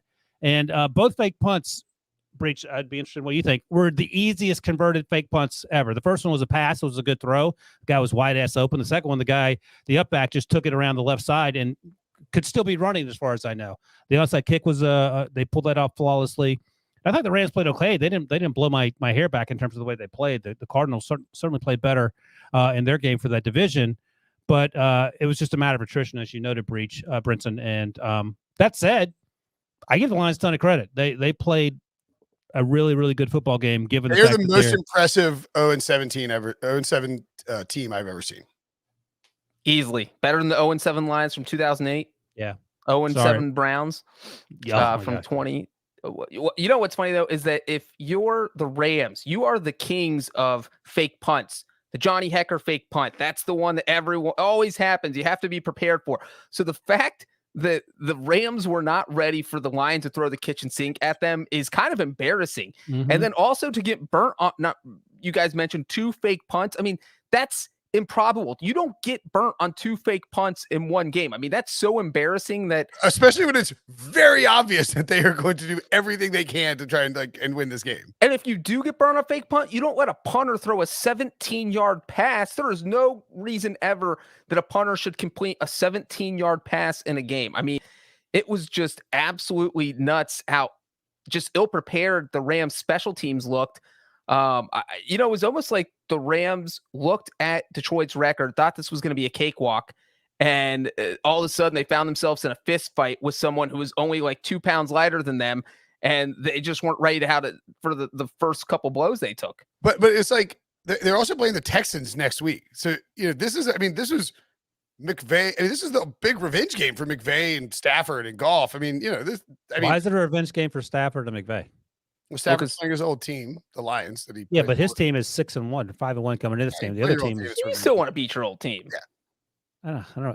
I think the revenge game is too much. You put too much on it. They dumped. My TV just keeps cutting off. They dumped Jared Goff for Matthew Stafford. No, I know what happened, but I don't think. And McVay wanted to show that he upgraded correctly, and he did. But to your point, Goff was fine. Goff was really good. I thought Goff played exceedingly well. I would give him an A- on his performance, given the lack of talent he had around him, the throws he was making. He made some really tough throws. I give him a ton of credit. Jamal Williams he's constantly under pressure. Yeah. He doesn't have a bunch of guys around him. He's just dumping it off to DeAndre Swift or throwing to Hawkinson over the middle. He made some downfield throws. DeAndre Swift played well. Jamal Williams is actually a lot of fun to watch. I would imagine the Packers wish they still had him. I know they have A.J. Dillon, but he runs hard. He's got a smile on his face, even though he can't win a football game in Detroit. And he made some plays early, but as you noted, it's only a matter of time before the Rams sort of turn it around. By the way, I was looking at the receiving numbers and thinking about Jamar Chase as a top, like where would he rank in terms of a top wide receiver? So I think I would say top 5 is the answer and I would put him with just right now, not body of work for career, but just currently right now, based on production this season, I would put him with Cooper Kupp, Devontae Adams, Tyreek Hill, and then there was somebody else I had that I forgot about. I'll take Devontae Adams first in my draft. Stephon Diggs was the other guy. I'll take Devontae first, and I think I'm taking Jamar second in that group. They're all awesome. But we're not talking for like drafting for the long haul. I'm talking about I just mean like if I'm ranking them. Yeah, that's fine. I would go. I think Kupp has been the best wide receiver in football. He's been awesome, but he's not limited, but he's a slot guy. So, make it that way you will. He leads the league in catches. He leads the league in catches, yards, and receiving touchdowns. Yeah, he also plays in a pretty explosive offense. That's fine, but okay. So he said it was Jamar Yeah, Chase. that's fine. Yeah, he's a top 5 guy without question. Somebody on that Rams Lions call said they were like, and I think this is kind of accurate. I don't know, but it kind of made sense to me when he said it. It was like he's like a bigger Wes Welker. How big is he? Is he big? I think he's pretty big. Yeah, no, he's like he is 6'2". He is? Yeah, he's big. 6'2", 194. Wes Welker's like 5'5", 170 or something. I didn't know he's that tall. I thought he's like 5'11". No, Kupp's big, and he's so shifty and a smart player, and he and Stafford are just on the same page. Robert Woods is kind of coming along, and I think Stafford, the rapport is getting good. Higbee's good. This Rams team is a really good football team. I don't know. I think it's more about Detroit desperately wanted to try and win this one to help out Jared Goff. And they just didn't. They just don't have enough firepower. The saddest part is they almost did have enough firepower, and I'm not rooting for anyone in this game, but when it was 25-19, and the Lions were driving down for a possible game-winning score, I was kind of rooting for Goff. It was like he got shipped off to Detroit, had this bad relationship with McVay down the stretch, and McVay clearly didn't want him. It's like he got dumped. And he was about to get his revenge because, Wilson, you probably think revenge is too strong for Stafford. I don't think it's too strong for Goff. No, I agree. There's a report that Goff hung up on McVay. Yeah, they called him to tell him that he was trading him. So, these two people do not like each other. Maybe they pretended to at the end of this game today on Sunday. But so you get down to the 12-yard line. It's 2nd 10. It was like, oh, my God, Goff is going to pull off this monstrous upset. Just absolutely monstrous. What are they, 16.5-point underdogs? I mean, 15.5 to start the week. I got down to 14.5, I think, but it was a huge number. And then he throws an interception from the Rams 12-yard line to end that game. And that interception hit a receiver's. It hit DeAndre Swift. He threw it a little high. It hit Swift in the hands, and it popped up in the air. That was the interception. That was the final one. Yeah, the one he threw was intended for TJ Hawkinson, and it was not a good throw. It was just bad throw. Jalen Ramsey, I believe, intercepted. I mean, Stafford's clearly an upgrade, but if the Lions struggling on offense or Goff struggling is not a Goff thing, it's a Lions thing. Yeah, and one of our commenters says he doesn't feel bad, Carl. I don't feel bad for Goff. I was just rooting for him in that moment for whatever reason. I like the whole everything he had been through. I was like, I kind of hope he throws a touchdown pass. Once the Rams weren't covering, I was like, I'll go ahead and go win. Goff. Total chaos. Give the Lions a win. I'm sort of with you on Goff. By the way, so I looked this up. I didn't realize Cooper Kupp was 6'2". What do you think Cooper Kupp's 40 time was at the combine? 4.53. What do you think it was, Breech? His 40 time? The combine. From Eastern Washington. 4.79. Wow. 4.62, split the difference. But still, I mean, it's not blazing. Not great. It's not great when you talk about wide receivers. His vertical was 31, which is something, that's something you would equate to someone who's not very athletic, and just goes to show you that please don't get caught up in combine numbers. Yeah, or what school they went to. I mean, Cooper Kupp was a third-round pick, 69th overall. That's the giveaway that he was going to be good. Yeah, that's right. Anyway, hit the like button in YouTube. If you're watching on YouTube, just press the like button. It's right there. You can just hit it. And if we get a few, I don't know, I think we're right around 100. If we get to 125, I'm told Debo is going to, I'm going to give away a football or something like that. Again, by the way, I know that you said that you like blowouts because you like points or something like that, Wilson. Yeah, they're fun. But I was looking at it. There were, let's see, 1, 2, 3, 4, 5, 6 teams that scored 14 points, less than 14 points. And there were 1, 2, 3, 4, 5 teams that scored less than 10 points or less. Yeah, but the other side of the conversation football out there today. Yeah, but I'm okay with that. And I would imagine Breech would tell you every day of the week that he would love to see the Bengals score 41 points and then take his chances, as opposed to them eking one out on a Evan McPherson 52-yard field goal as time expires. I just mean from a watching football all day perspective. To me, it never felt like we got the dramatic moments in the early or late games where there was a bunch of chaos. As long as we get one in each window, just like last week we were talking about it, I am absolutely fine. We got it with the Falcons and the Dolphins. So it was like, the 1 p.m. slate wasn't great, but I watched the Bengals win by 24, and then I watched Younghoe Koo nail a field goal to beat the Dolphins.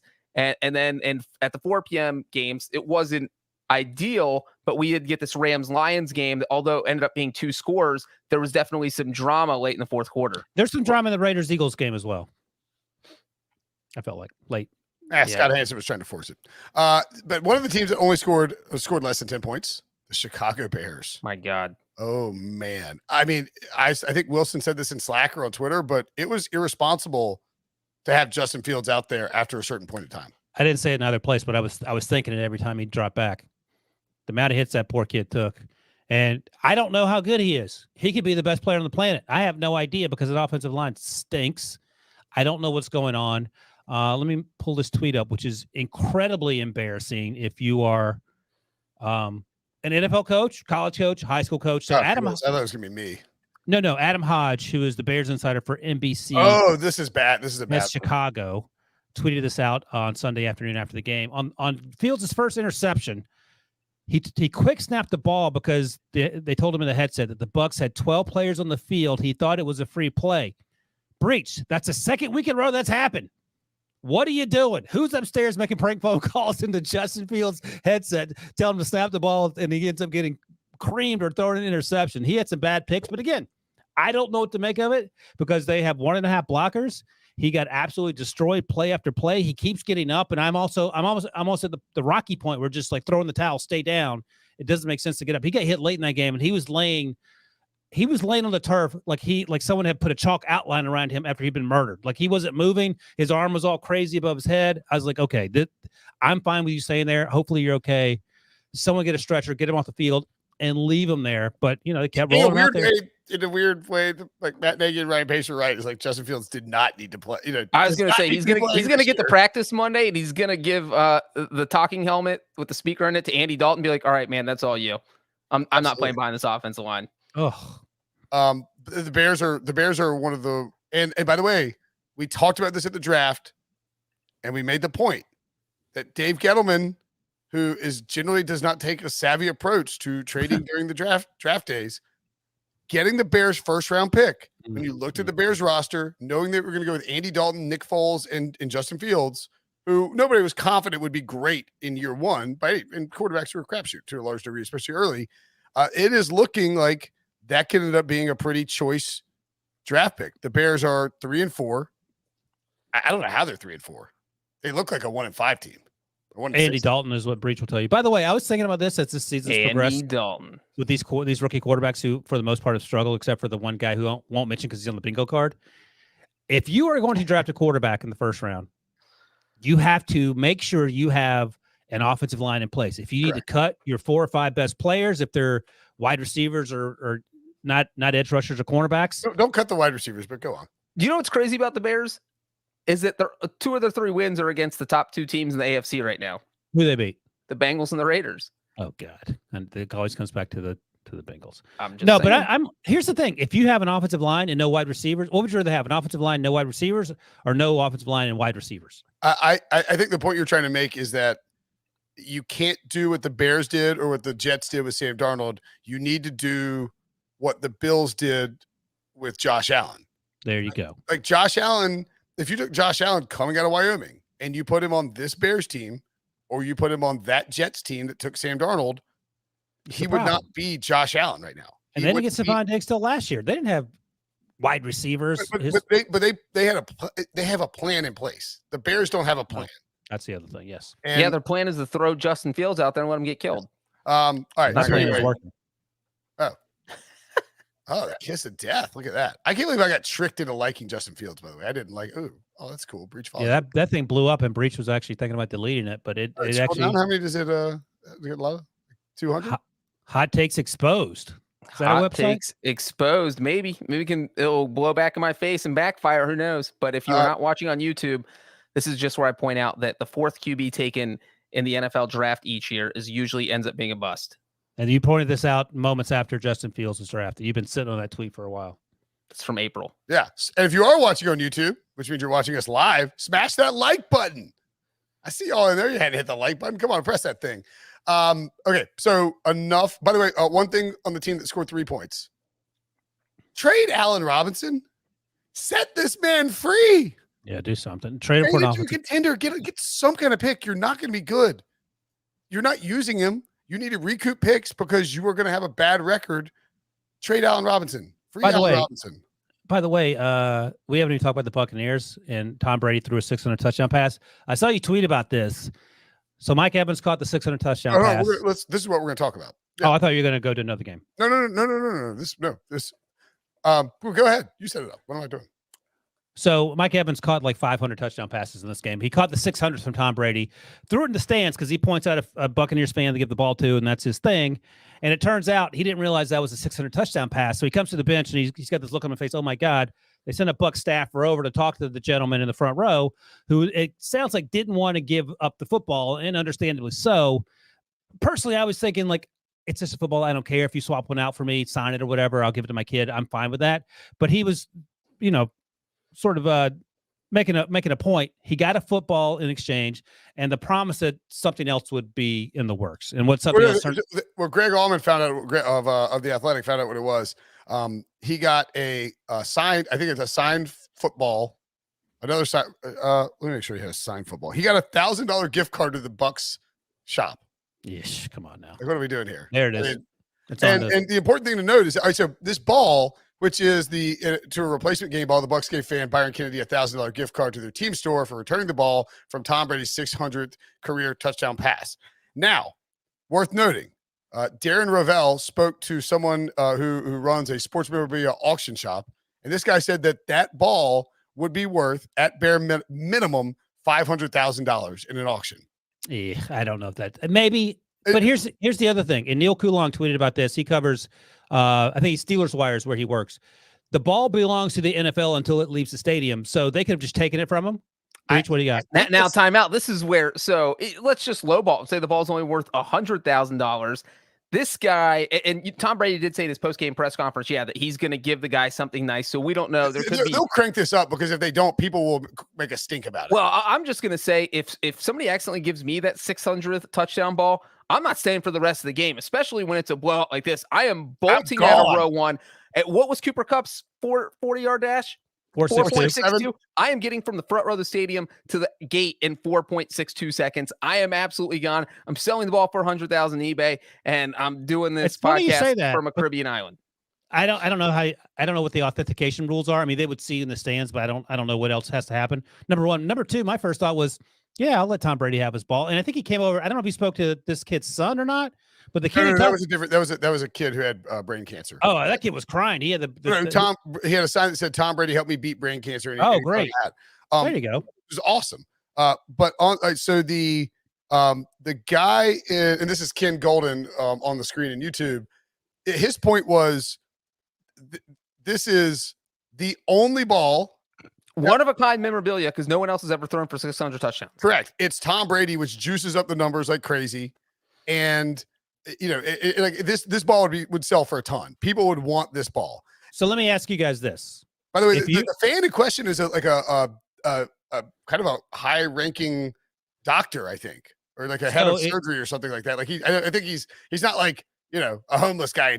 He's not my wife's friend Grace in Tampa, getting this game ball. If you guys are sitting in the stands as 40-year-olds or nearly 40-year-olds, as Brinson and John Breech, and you got that ball, and someone came over from a staffer and said, we'll give you football, we'll give you $1,000, whatever. Are you not giving it back? I think it's a weird. I just told you I'm bolting the stadium. I'm gone. What are you really doing? You're not good. You're not running out of the stadium like a weirdo. I'm running out of the stadium.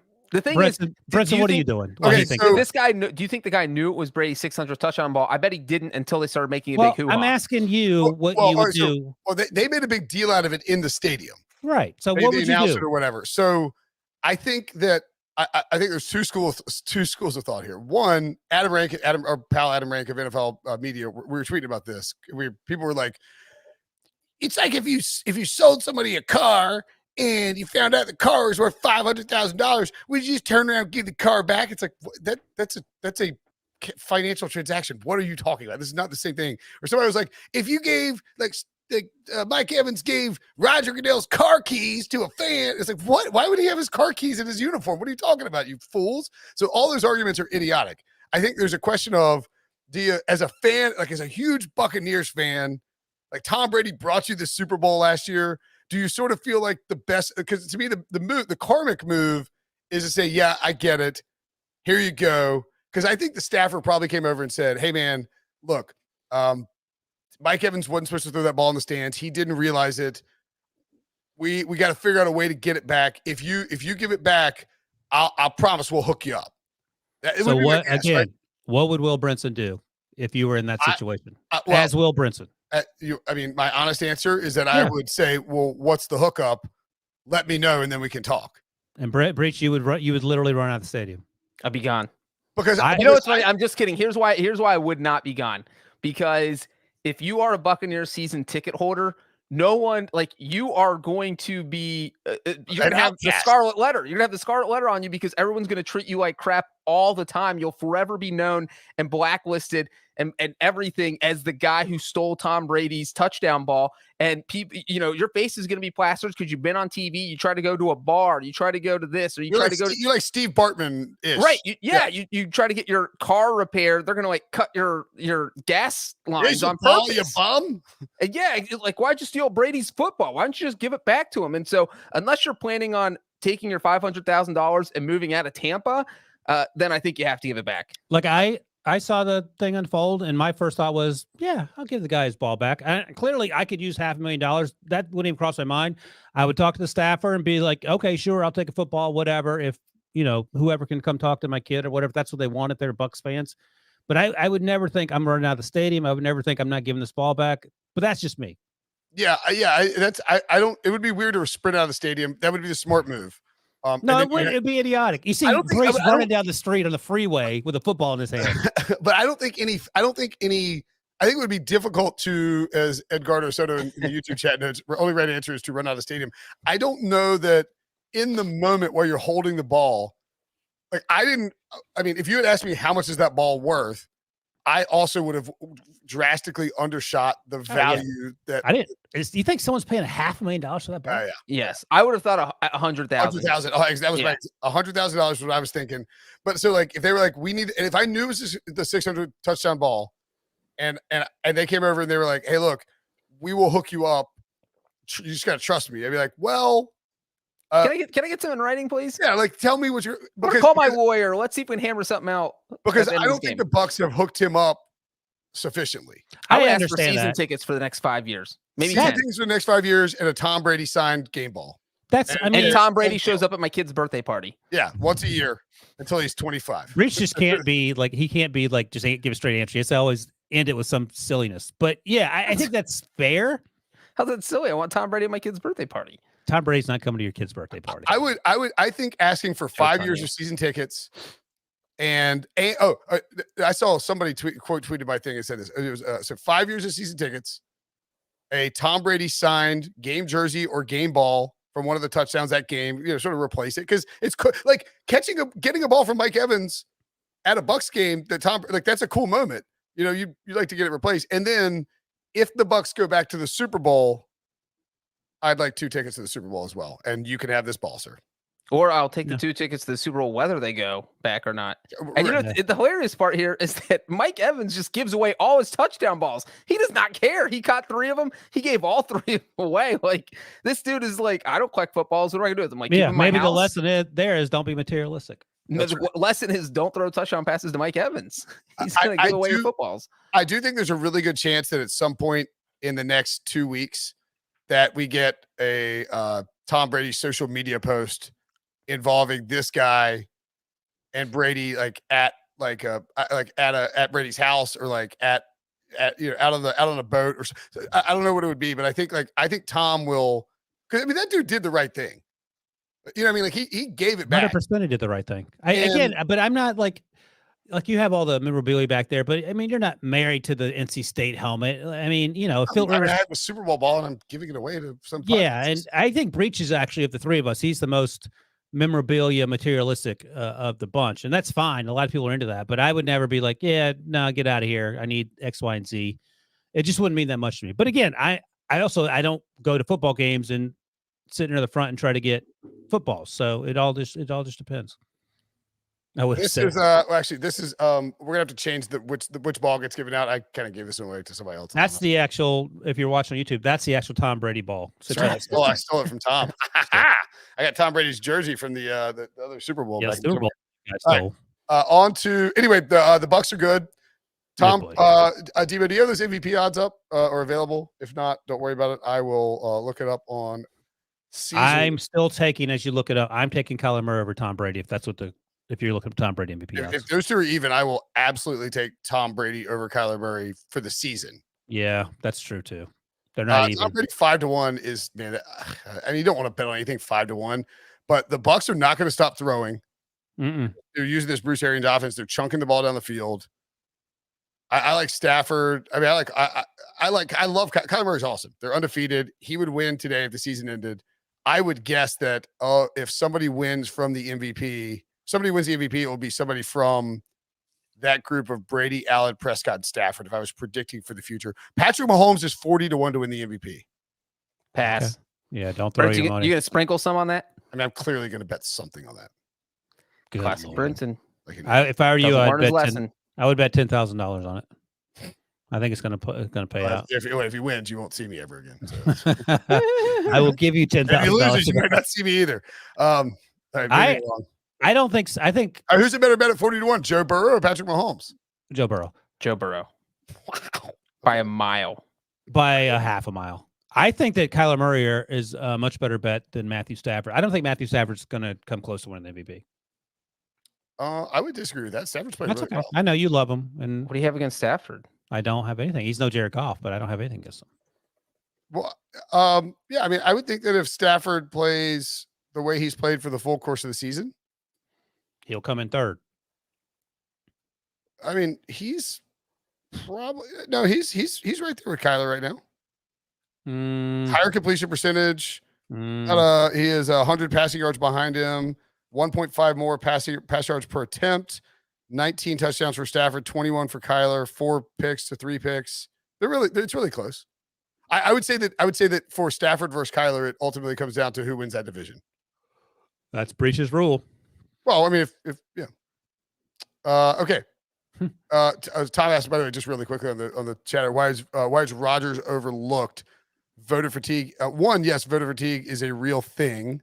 What's his odds? I didn't see his name up there. He's 10-1. He's right behind Stafford. That's a good one too. I don't hate that. Yeah. No. What about Dak? What were his odds? 5-1. Dak is 5-1. Yeah, Love him. Rodgers. I like Rodgers better at 10-1. I think Dak. Oh, I don't think so. We know Dak's winning the division too. I mean, That's true. It is really hard. Bears can still win a division, Breech. The problem is, in order to win back-to-back MVPs, your second MVP campaign has to be kind of legendary. So that would be the concern. What if they trade Aaron Rodgers to the Steelers before November 2nd and he wins the AFC North? He's 100% winning the division then. So bet him. Bet him now. Get it while it's hot. What? Brinson's going to sprinkle on it. Sprinkle on it. 10-1. What are you talking about? Sprinkle it. Oh my God. Another miserable game. The Patriots and Bill Belichick took out all of his frustrations with the season and Tom Brady winning everything and all of that. Flexing on the Jets. Again, I enjoyed this game. I did. Well, while I use the bathroom, you explain. I enjoyed it in part because, again, I mean, this must be the first 50 burger of the season, Breech. They scored 54 points. The Giants only managed 13. And the game wasn't even as close as the 39-point difference might suggest. I think I got the math right there. 41. 41. Thank you. I missed the 2 You're points. welcome. My guy Mac Jones played well, put it on the bingo card, 24, 36, 307, 2 touchdowns, no interceptions. Zach Wilson left with a knee injury. He only completed 6 of 10 passes for 51 yards before he had to leave. He took what can be kindly described as a cheap shot the play before on the sidelines where he got hit low. There was no flag. The next play, it seemed like he got his knee jammed to the ground by the pass rusher, and Mike White had to come in. And Mike White threw the ball 32 times. That is a recipe for not winning a football game if you're the Jets. The rushing game was working all day long for the Patriots, and at no point was this even close to being a ball game. It was so bad that Brian Hoyer came in, Breech, and actually threw for 79 yards, 3 or 4, led a touchdown drive. So, I mean, it's a win. The Patriots are 3-4. I don't know what you take from it other than they're a game closer to the Bills because the Bills lost last week to the Titans, and the Jets are terrible. I think other than that, you're just sort of making up stuff to talk about. Yeah. I love that stat that Devo has up there. Since Tom Brady left, the Patriots are undefeated against the Jets 4-0, 6-13 against everyone else. So literally, with or without Tom Brady, it doesn't matter. The Patriots are always going to beat the Jets. Yeah, this was just a de-pantsing. I mean, this was, what do you always say, Ryan? It's a swirly. Just put them in the toilet, flush it, and the old-fashioned swirly, that's what this was. And like you said, it was the first 50 burger of the season. Do you know what the highest scoring team was this year before this game? Probably the Bengals. No, they only scored 41. Oh, it was the 47-42 game. That is the second highest. Oh, really? Highest scoring for one team, like the highest. Someone scored more than 47 points. That was the Chargers-Browns game I was talking about. What's the other game? Yes. The other game is Tampa Bay, Atlanta. What was that score? Back in week 2, Buccaneers scored 48. All right, there you go. I think the Falcons might be bad. I mean, they won. Falcons are terrible. The Jets are, and Zach, did you talk about Zach Wilson's injury, I assume? Yeah, I talked about it in great detail. And he didn't look good before the injury. And Mike White looked like you would expect Mike White. You more worried about Zach Wilson or Justin Fields? I'm laughing at Lucas Pikowski's. Yeah, Lucas's. Our pal Lucas, who won a Brinson Sucks hat at some point in the year 2023, someone said Mike White is that random generated Madden QB you see when all the real players retire. And that's sort of what it felt like watching this game. I'm more worried about Justin Fields because the offensive line stinks. I think that Zach Wilson, although he has a knee injury, we'll see where he is on that, he still seems to be clinging to some confidence. There were a couple shots of Justin Fields sitting on the bench thinking, oh my God, what have I done? Like that look on his face. I play for the Bears. They don't want to protect me. And they're telling me to snap the ball when there's 12 guys on the field when they're really 11 and I'm throwing interceptions. So the Patriots are 3-4. The Chiefs are 3-4. More likely to make the playoffs. I think it's, I don't know. Neither one of these teams the Chiefs the playoffs. The answer is the Chiefs, but the Pats' next 3-4 games are very, very interesting to me. What are they? They're at the Chargers on Halloween, and Chargers are good, but they messed with Justin Herbert pretty bad last year. The Patriots did. Bill Belichick did. Then they're at the Panthers the following week, The Browns at home after that, and then at the Falcons on a short week on Thursday. Brinson, didn't we learn all of this about when we were talking about how the Broncos and their whole 3-0 record was a mirage? The Patriots' 3 wins are against the Jets twice and the Houston Texans. Yes, and the Patriots also have the greatest head coach in the history of football. They barely beat the Houston Texans. Yes. Breech. They have McCorkle Jones. Oh, flash the bingo card. I already told him to put the bingo because I was talking about earlier. If you have 2 bingo cards, you can play both squares. Yeah. Yeah, you're not wrong, Breech, at all. I would just devil's advocate, week 1, and this is a very bad team, so not a great example, but they probably should have beaten the Dolphins. Bad fumble that cost them that game. And then the Tampa Bay Buccaneers, who are a very good team, they lost by 2 points at home in a game that was a good game. Easily could have won. And then they lost in overtime to the Cowboys. Like, I don't think the Patriots are good. Patriots don't make sense. But the Patriots scratch and claw and figure out a way to stay in games, and they just are going to need some luck, and they don't have Tom Brady to flip it for them. All right, hit the like button. You want to win a Super Bowl football, somebody will win it. They're not getting their doors blown off like the Chiefs, which is noteworthy. They haven't played the Bills or the Titans, but as you mentioned, they played the Cowboys and they played who's the other good team they played you mentioned? The Buccaneers. The Buccaneers, yeah. And by the way, after those 4 games that we talked about, Devil's Avocado, I always say that. That's a good one. I say that all the time. Yeah. It's a great line for 30 Rock. After they play those 4 games, they have, obviously they have a mini bye, the 10 weeks, and then they play the Titans at home and the Bills on the road. So we'll find out. These next 4 weeks are pretty big for the Patriots to get in position to make a playoff push. Yeah, go 3-4, and then you're what do you if you go 3-1? Go 3-1 in those 4 games, and then you're 6-5, and split with Titans and Bills. You're 7-6, and just scratch and claw down the stretch. The Giants, oh boy. The Giants beat the Panthers 25-3. This was as unwatchable an NFL game as it can get. I live in New York. I did not watch it. I live in Carolina, and I had it on as far away from my face as possible. I was watching the Titans and the Chiefs play, and that was a blowout too. Matt Rhule said after the game that Sam Darnold will be the starter going forward. Sam Darnold said, "I'm in a slump." You should be fired for saying something like that. I feel you. I'm in a slump. Were you? If that's I'm not in a slump. I'm After fine. you commit Sam Darnold. Oh, listen, if you say you're in a slump. Yeah, but Brinson, whose slump is worse, yours or Darnold? Sam's is worse. I think Sam's is worse too. Sam scored 3 points against the Giants. That's real bad. Yes, that's bad. And within 30 minutes of this game ending, our good friend, great friend of the show, Joe Person, had reported. Where did Joe Person go to college? I believe William and Mary. You know it. Go ahead. He reported that league sources and club sources within the Panthers were telling him that the Panthers are revving up to make a run at Deshaun Watson. There it is.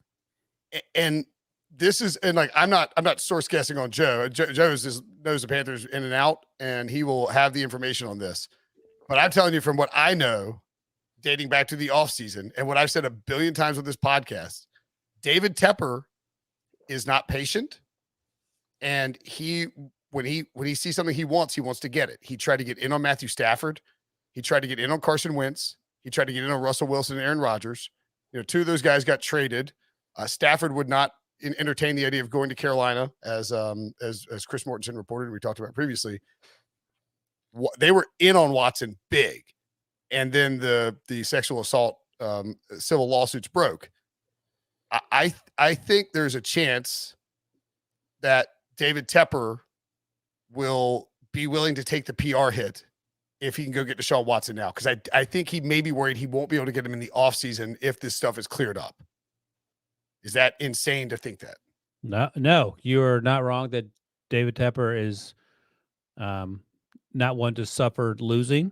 He's made a lot of money taking risks, and this feels like another risk. And by the way, fun fact, Breech, Joe Person, as we mentioned, went to William & Mary, where I went to school. I think he was a senior as a freshman. David Tepper has his name on the business school at Carnegie Mellon, where I was in graduate school. That fact wasn't that fun. I used to go there and steal newspapers every day. I did know that fact, actually. Darnold, 3-0 his first 3 games. They were against the Jets, Saints. Texans and Saints. What was the second game? The Saints. Remember they blew out the Saints. And we're like the Oh. Panthers. Well, defense what's is funny great. is you have to think that, so you have Tepper who wants Deshaun Watson. Then all this stuff happens, and he's like, I'm sure Rhule said, let's just give this Darnold thing a try. They start off 3-0, and Rhule's like, see, I told you, I knew we'd be good with Sam Darnold. And now the wheels have just fallen off the wagon. You've lost 4 in a row. Darnold is seeing ghosts again when we thought he had busted Ghostbusters, gotten rid of those ghosts, and he has not, because he's just has no idea what he's doing out there right now. He just looks lost. And so it does feel like Tepper's just going to go down to Rhule and be like, look, I don't know if the Texans are going to accept our offer. We're making a trade, so get it done. I will say, this is I'm not like reporting this per se, but I was told this today by someone. I don't know how to say this properly. Someone who is a family connection to the Darnolds, that they believe that after Christian McCaffrey's injury, the team basically was like, we're toast, which checks out. Like this is the split. Didn't they get hurt on Thursday night against the Texans? I realized that the teams were bad before, but this is the split. Didn't they give a second round pick for Sam Darnold? It's like 2nd, 4th, and a 6th, I think, actually. Yeah. I mean, you can make all the excuses you want, but if no, I'm not making excuses for him. Not you, whoever. Like he shouldn't be playing this poorly. Is my point. No, he should be playing better. The offensive line stinks. The receivers were better today, but Sam's been playing awful. But but I mean, this team is night and day from when Christian McCaffrey was healthy and when and since he's been hurt. We probably should give the Giants a run here. Anyway, I think the Panthers will. That's right. Yeah, I'm just passing along what I hear. I hear lots of things. I don't always say them. The Giants. I don't put too much stock in. Look, good for you for putting up 25, but this game was 5-3 late in the third quarter. Oh my God, it was a baseball game for the longest time. It was so I took the Panthers at -3 or whatever, and for the longest time, I'm staring at the scroll. It's 5-3. That said, also, the Giants only got to 25 because the Panthers went for it on 4th and 16 from their own 19-yard line. They had zero chance of getting it. They didn't get it. And then obviously now the Giants only need 19 yards to score a touchdown. They do. And that is how it got the 25-3. So this score, the Giants did not blow the Panthers were horrible, but it's not like the Giants were great in this game either. So here's a sad fact. 11 first downs for the Panthers versus 21. But the Panthers had as many penalties, 7, as they did punts. I mean, nothing went right for this team. They averaged 2.8 yards per. Yeah, they're bad per play on offense. Yeah, they're bad on offense. Good, their defense is good. It just can't hold up. 2 of 15 on 3rd down. Yeah, that's unacceptable. Is that good? I think people should, and by people I mean David Tepper. Anybody in the front office, fans should be at least asking questions about Matt Rhule and Joe Brady too. Like they kind of get a free pass, and Joe Brady's offense can't collapse just because Christian McCaffrey's not there. I love that Brinson's ready to run Joe Brady and Matt Rhule out of town. But Remember 4 weeks ago when Brinson was talking about Joe Brady replacing Zach Taylor in Cincinnati? Kyle Shanahan has a lifetime contract no matter what happens. Hey, look, I got my Zach Taylor Coach of the Year bet in. That's true. Yeah. I think that Braves World Series and Zach Taylor, we're feeling good. So anyway, this game stunk. Yeah, the Darnold stuff. I mean, the Darnold Watson stuff is definitely something to watch. But I will say this really quickly: if you're the Panthers, I don't see how you can take this roster and add in the unknown of Deshaun Watson's status with the league, and add in how Sam Darnold's played, and trade a bunch of picks, including you can't trade this year's pick to go get Deshaun Watson if you don't know for 100% that he can play, because this pick. No, here's what you do. You trade for him on November 2nd, and you say to the league, I'm going to start him next week, knowing good and well you're not. They will accelerate the punishment of 8-game suspension or 16, whatever it is, and you just start the clock. But my point is you don't want to give away a top 10 pick or top 5 pick. Why not? I mean, you got Derek Brown with the top 5 pick. He's a good player. I think it was like 7, but yeah. He's not a game-changing player. You get Deshaun Watson, he's a game changer. That's my point. I love Derek Brown. Yeah, you trade it. And look, I'm not dealing with the bad things that Deshaun Watson may have done. I'm saying if you're David Tepper trying to do the math in your head. So you're David Tepper and you've already put these alleged bad things aside. You compartmentalize it, and you said, okay, trade him now. I'm going to announce it I'm going to make an announcement. I'm starting him next week. You're not going to start him. In the NFL, Roger Goodell will be like, all right, we got to suspend him for however many games, and then you just start the clock, and you understand that. That's real good look. It would be a really good look for David Tepper if I don't know if you know this. He replaced Jerry Richardson. I know. It's not great. No, optics are not ideal. I think the NFL would probably frown upon it, but anyway. Raiders 33, Eagles 22.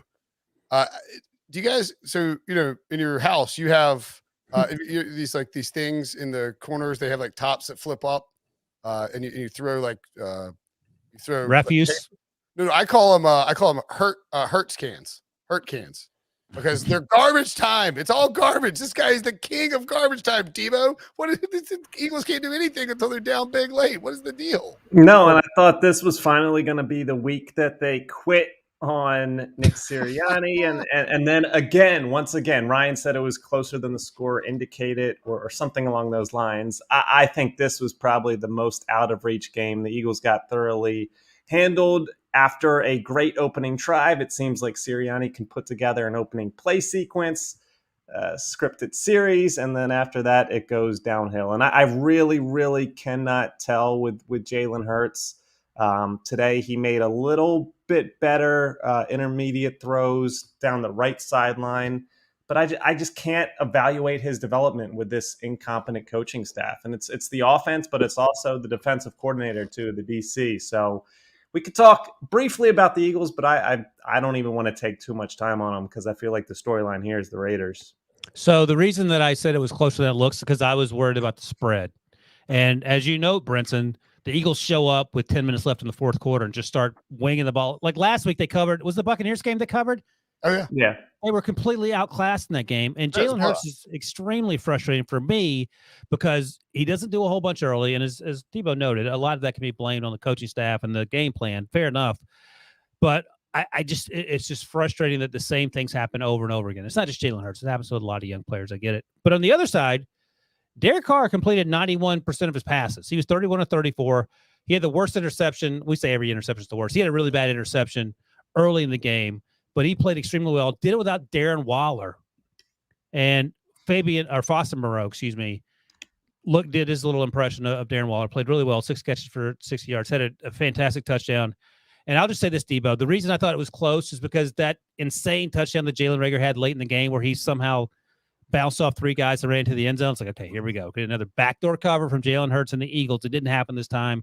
And the Raiders, you want to talk about John Gruden looking worse and worse each week. Rich Bisaglia is winning football games in a way that neither John Gruden nor Kyle Shanahan currently are capable of doing. I mean, I'm not going to deal with your 49ers unnecessary slander here, but yeah, the Derek Carr has been is. By the way, you missed it, Brinson. Breech was trying to talk and he muted himself. Derek Carr looks more comfortable out there without John Gruden because it was like whenever he made a bad throw or even a throw that the receiver caught but it was off the mark a little bit, it was like he was the little brother walking back to the dad on the sideline who he knew he was going to get scolded, and it just felt like he was always intimidated when he had to deal with Gruden, and now he's just playing carefree football. I mean, 31 of 34 is absolutely insane. That's 91.2% completion percentage, the second highest in NFL history in a game where a quarterback threw 30 or more passes. So, Who's third, Breech? What? Who's third on the list? Third is Derek Carr. You do see it on the screen, right, Breech? It's on the screen on YouTube. Yeah. The people are listening to the podcast who are not watching YouTube, which is a lot of people, cannot see it on the screen. Who do you think? Did you guys not know that on the audio podcast, people can't see on the audio podcast? Are we not?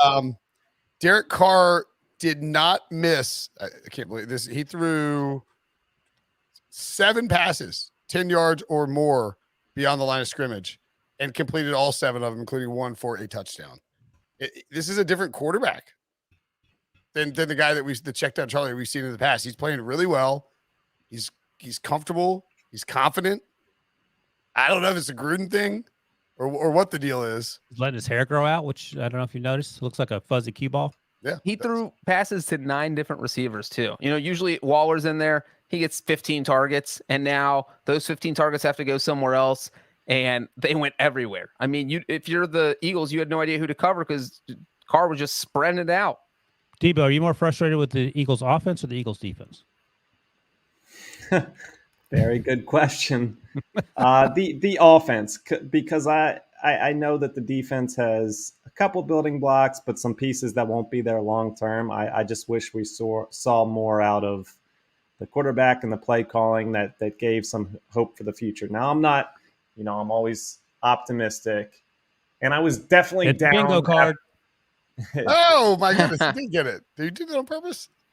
No, I'm saying today is a day that I'm not as much. I was as down. I was more down after this game than even that Cowboys Monday night beatdown that we took. But at the same time, it's like there was very limited expectations for this season. So I'm not shocked that they're 2-5, but it's just the way that they've gotten to this 2-5 record that's upsetting. And it's looked over. But the first series for the Raiders in this game is just another stamp of why I know Nick Sirianni is an incompetent coach, where they bring their punt team on and Nick Sirianni ends up declining a penalty that gives them third down. Derek Carr fires at 40 yards to Zay Jones and just extending the drive for them when it luckily, what's that? That he declined. Wait, the Raiders it was a third down. They didn't get the first down. It was 4th and 3. The Raiders were jogging their punt team out on the field. The punt team was on the field, and then Sirianni declined the penalty, giving them third down again. No, he accepted the penalty to make it 3rd and 15 instead of 4th and 3. That's what he's saying. Yeah. Correct.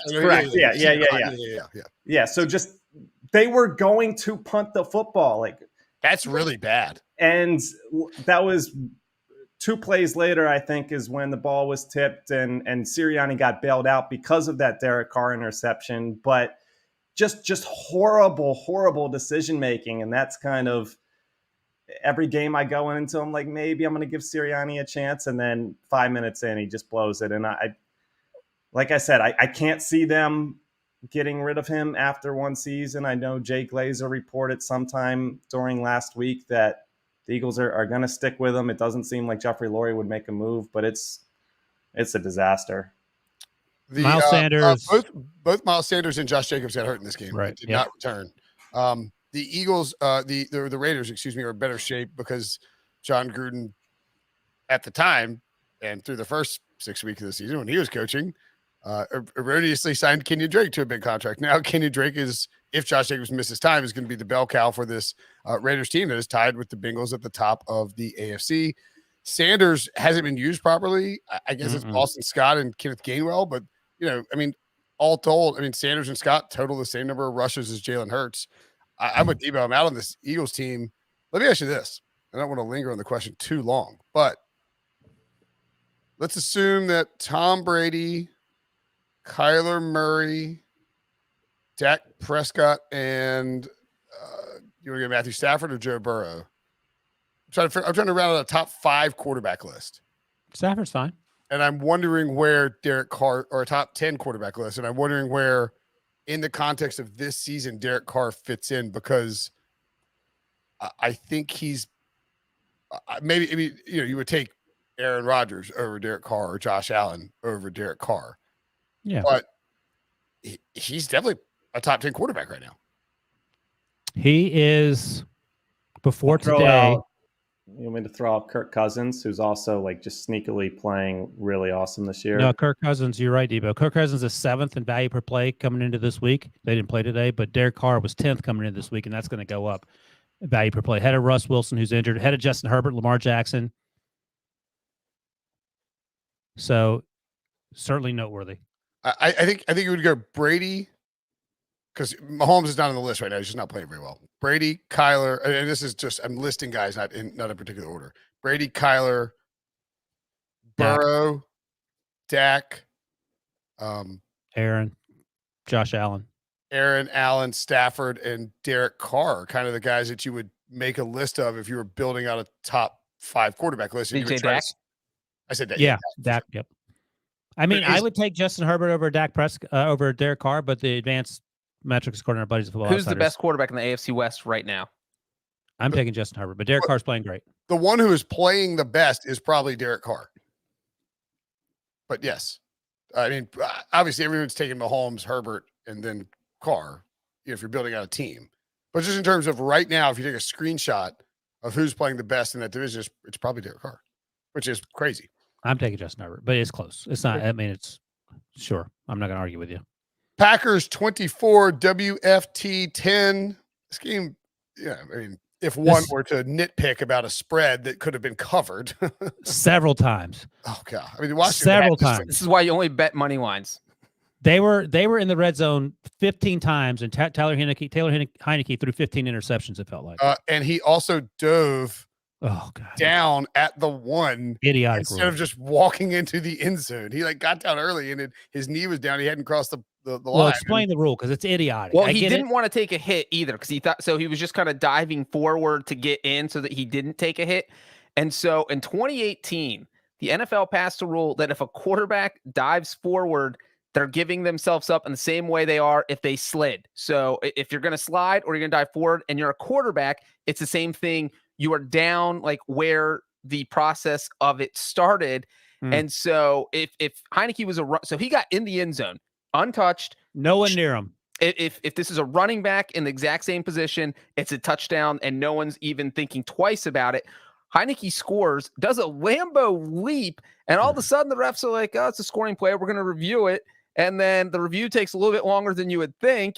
And then all the refs out there, and he's saying this is not a touchdown because the quarterback's knee hit at the 6-inch line. And because he's a quarterback, he gave himself up. And now you have fourth down at the 6-inch line. I thought I actually saw a screenshot where when his knee was down, the ball wasn't even across. But it wasn't. It was not across. It was clearly short. But I was saying, the give up rule wouldn't even matter because he was just down. No one touched him. He hadn't been touched. He's a running back. Yeah. I see. Yeah. So, no one was near him. Yeah. And then I think he threw an interception in a subsequent play. Is that right, Breech? I think they didn't get. No, the next one was on 4th and short. They got stuffed. Oh, okay. Yeah. He did throw an interception in the end zone as well. Yeah. Right. Yeah. Sorry. Yeah, that's right. Because he gave himself up, and they interpreted the rule correctly. It's a dumb rule, but yes, they got it right. I mean, Heineke. The problem is, you could make. I mean, isn't he kind of a? It's not he's a quarterback. It doesn't matter. He's a quarterback. So no, but I mean, he was sort of a runner at that point. If he had just dove forward onto his belly into the end zone, it's a touchdown. We're just walked in. He could have done that too. He decided to dive, and it cost him. He did get the Lambo leap in because I think from Wisconsin. He's Brett Favre fan, so he wears 4 because of Brett Favre. But this was really indicative of everything that Washington went through in this game. They were on the 1-yard line. Couldn't score on that play. They had a missed field goal. They had another drive where they got the Green Bay's 27 and went for it on 4th and 3. Didn't get it. They had another drive where wait, Breech, you gloss over the part. Who missed the field goal for the Washington football team? Chris blew it. And you guys want a crazy fact about this field? I actually had somebody tweet this asking me a question. So the kick got blocked. He didn't miss it, or he missed it either way, but it's blocked. So not his fault. So the ball still crosses the line because it didn't get blocked behind the line of scrimmage. It bounces on the goal line and still goes through the field goal post. I saw that. And so someone literally asked me why it wasn't good. And the more I thought, so I ended up getting the video and tweeting it out because I was like, oh, I guess a lot of people might not know that, why wouldn't it count? It went through the uprights. Why shouldn't this field goal be good? So it's like a drop kick, for instance, can bounce and go through and it counts. But the bounce can only happen behind the line of scrimmage. So once it bounces past the line of scrimmage, it cannot go through the goal, the uprights and count. So the holder, in theory, could spike the ball down. The kicker could run through and like ninja kick it, and it could go flying through the thing. It'd be a crazy drop kick. Right. Yeah. I think you'd have to throw the ball straight down or behind you. You can't throw it forward. It'd be easier for the kicker. No, he would throw it straight down. The kicker comes running and goes. Well, it would be like the punt we saw with the Seahawks. If you got in that type of situation, somebody could theoretically drop kick it through the uprights. And here's what we learned: the ball can't bounce past the line of scrimmage, go through the uprights. You can put it twice behind the line of scrimmage, and if you're Brandon Ayuk, you can kick the ball 50 yards behind you for a touchback on a punt. We forgot to talk about that. A rule I also didn't know. 2 crazy rules with the Ayuk and with Heineke here. You don't see this very often. the Washington football team had three drives of 65 yards or more, 5 drives of 56 or 50 yards or more that didn't result in a touchdown, or 4 drives of 50 yards or more. Every time I looked up, and I was concerned about this game because I think the spread was minus 9.5 for the Packers when the week opened. Football team was in scoring position. Like they were inside the 20, they were in the red zone. Every single time I looked up, and something crazy happened. The Packers, you could argue, didn't play a great football game. The offense struggled early from the drives that I saw. Aaron Rodgers knuckle puck and field goal, yeah. And the touchdown, the first touchdown for the Packers was a almost impossible throw by Aaron Rodgers. He's on 4th and short as he's running to his right, and he just flips it over to Devontae Adams. Like Washington could have easily won this game. Yeah, they had their chances. They outgained the Packers by more than 100 yards. Like it was absolutely unbelievable that it played out like this. They had him in the time possession by 5 minutes. They had more first downs.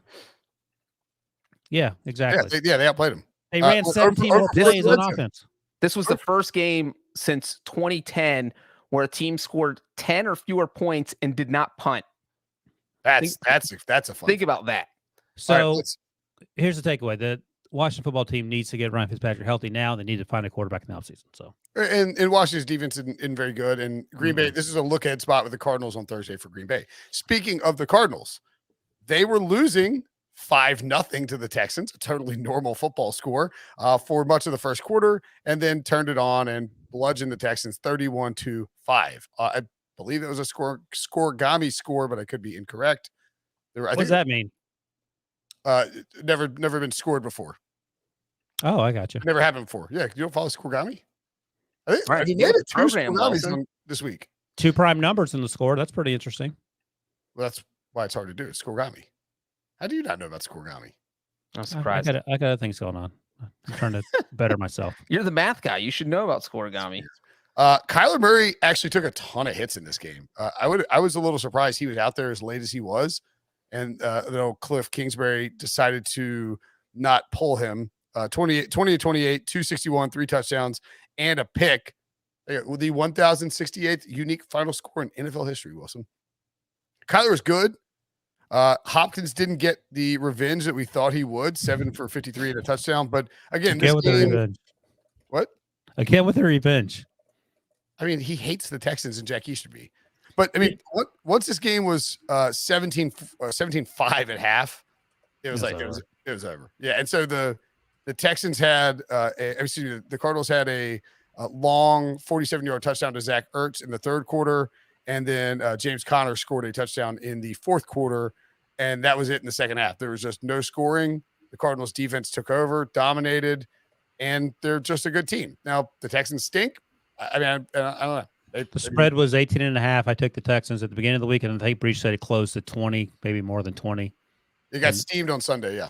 God almighty. I mean, Brinson, do you think you took an L with your revenge debate with Prisco? I would yeah, probably. Oh, wow. You just admitted to taking an L. What was it? Did Prisco say revenge game? Is he like me or is he? He says it's an insult to the players that they're not playing hard in other games and that they try harder in a revenge type scenario. As a like-minded old person, I actually sort of agree with Pete. But now, Debo, I would point out that the Lions-Rams game sort of proves my point. I mean, the Texans had nothing, man. But I think the Lions-Rams game is a revenge game for Goff, not for Stafford, because you're winning already. No, exactly. It was for Stafford.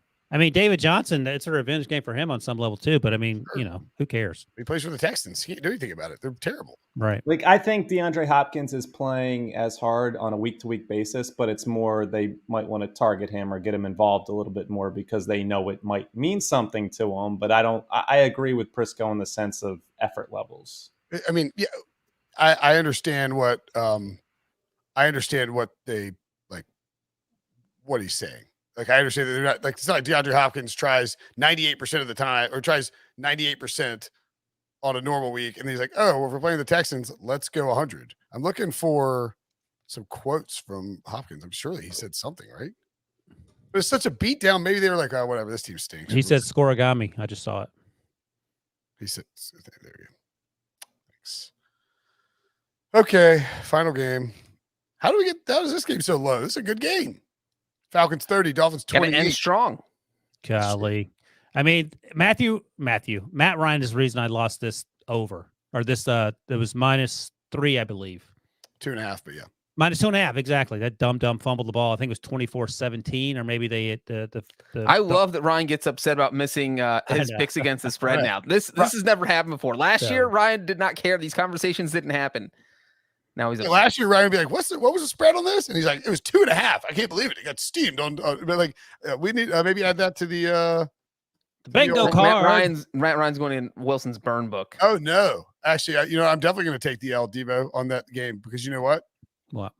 This was Hopkins post-game press conference. It was just another game for me. Well,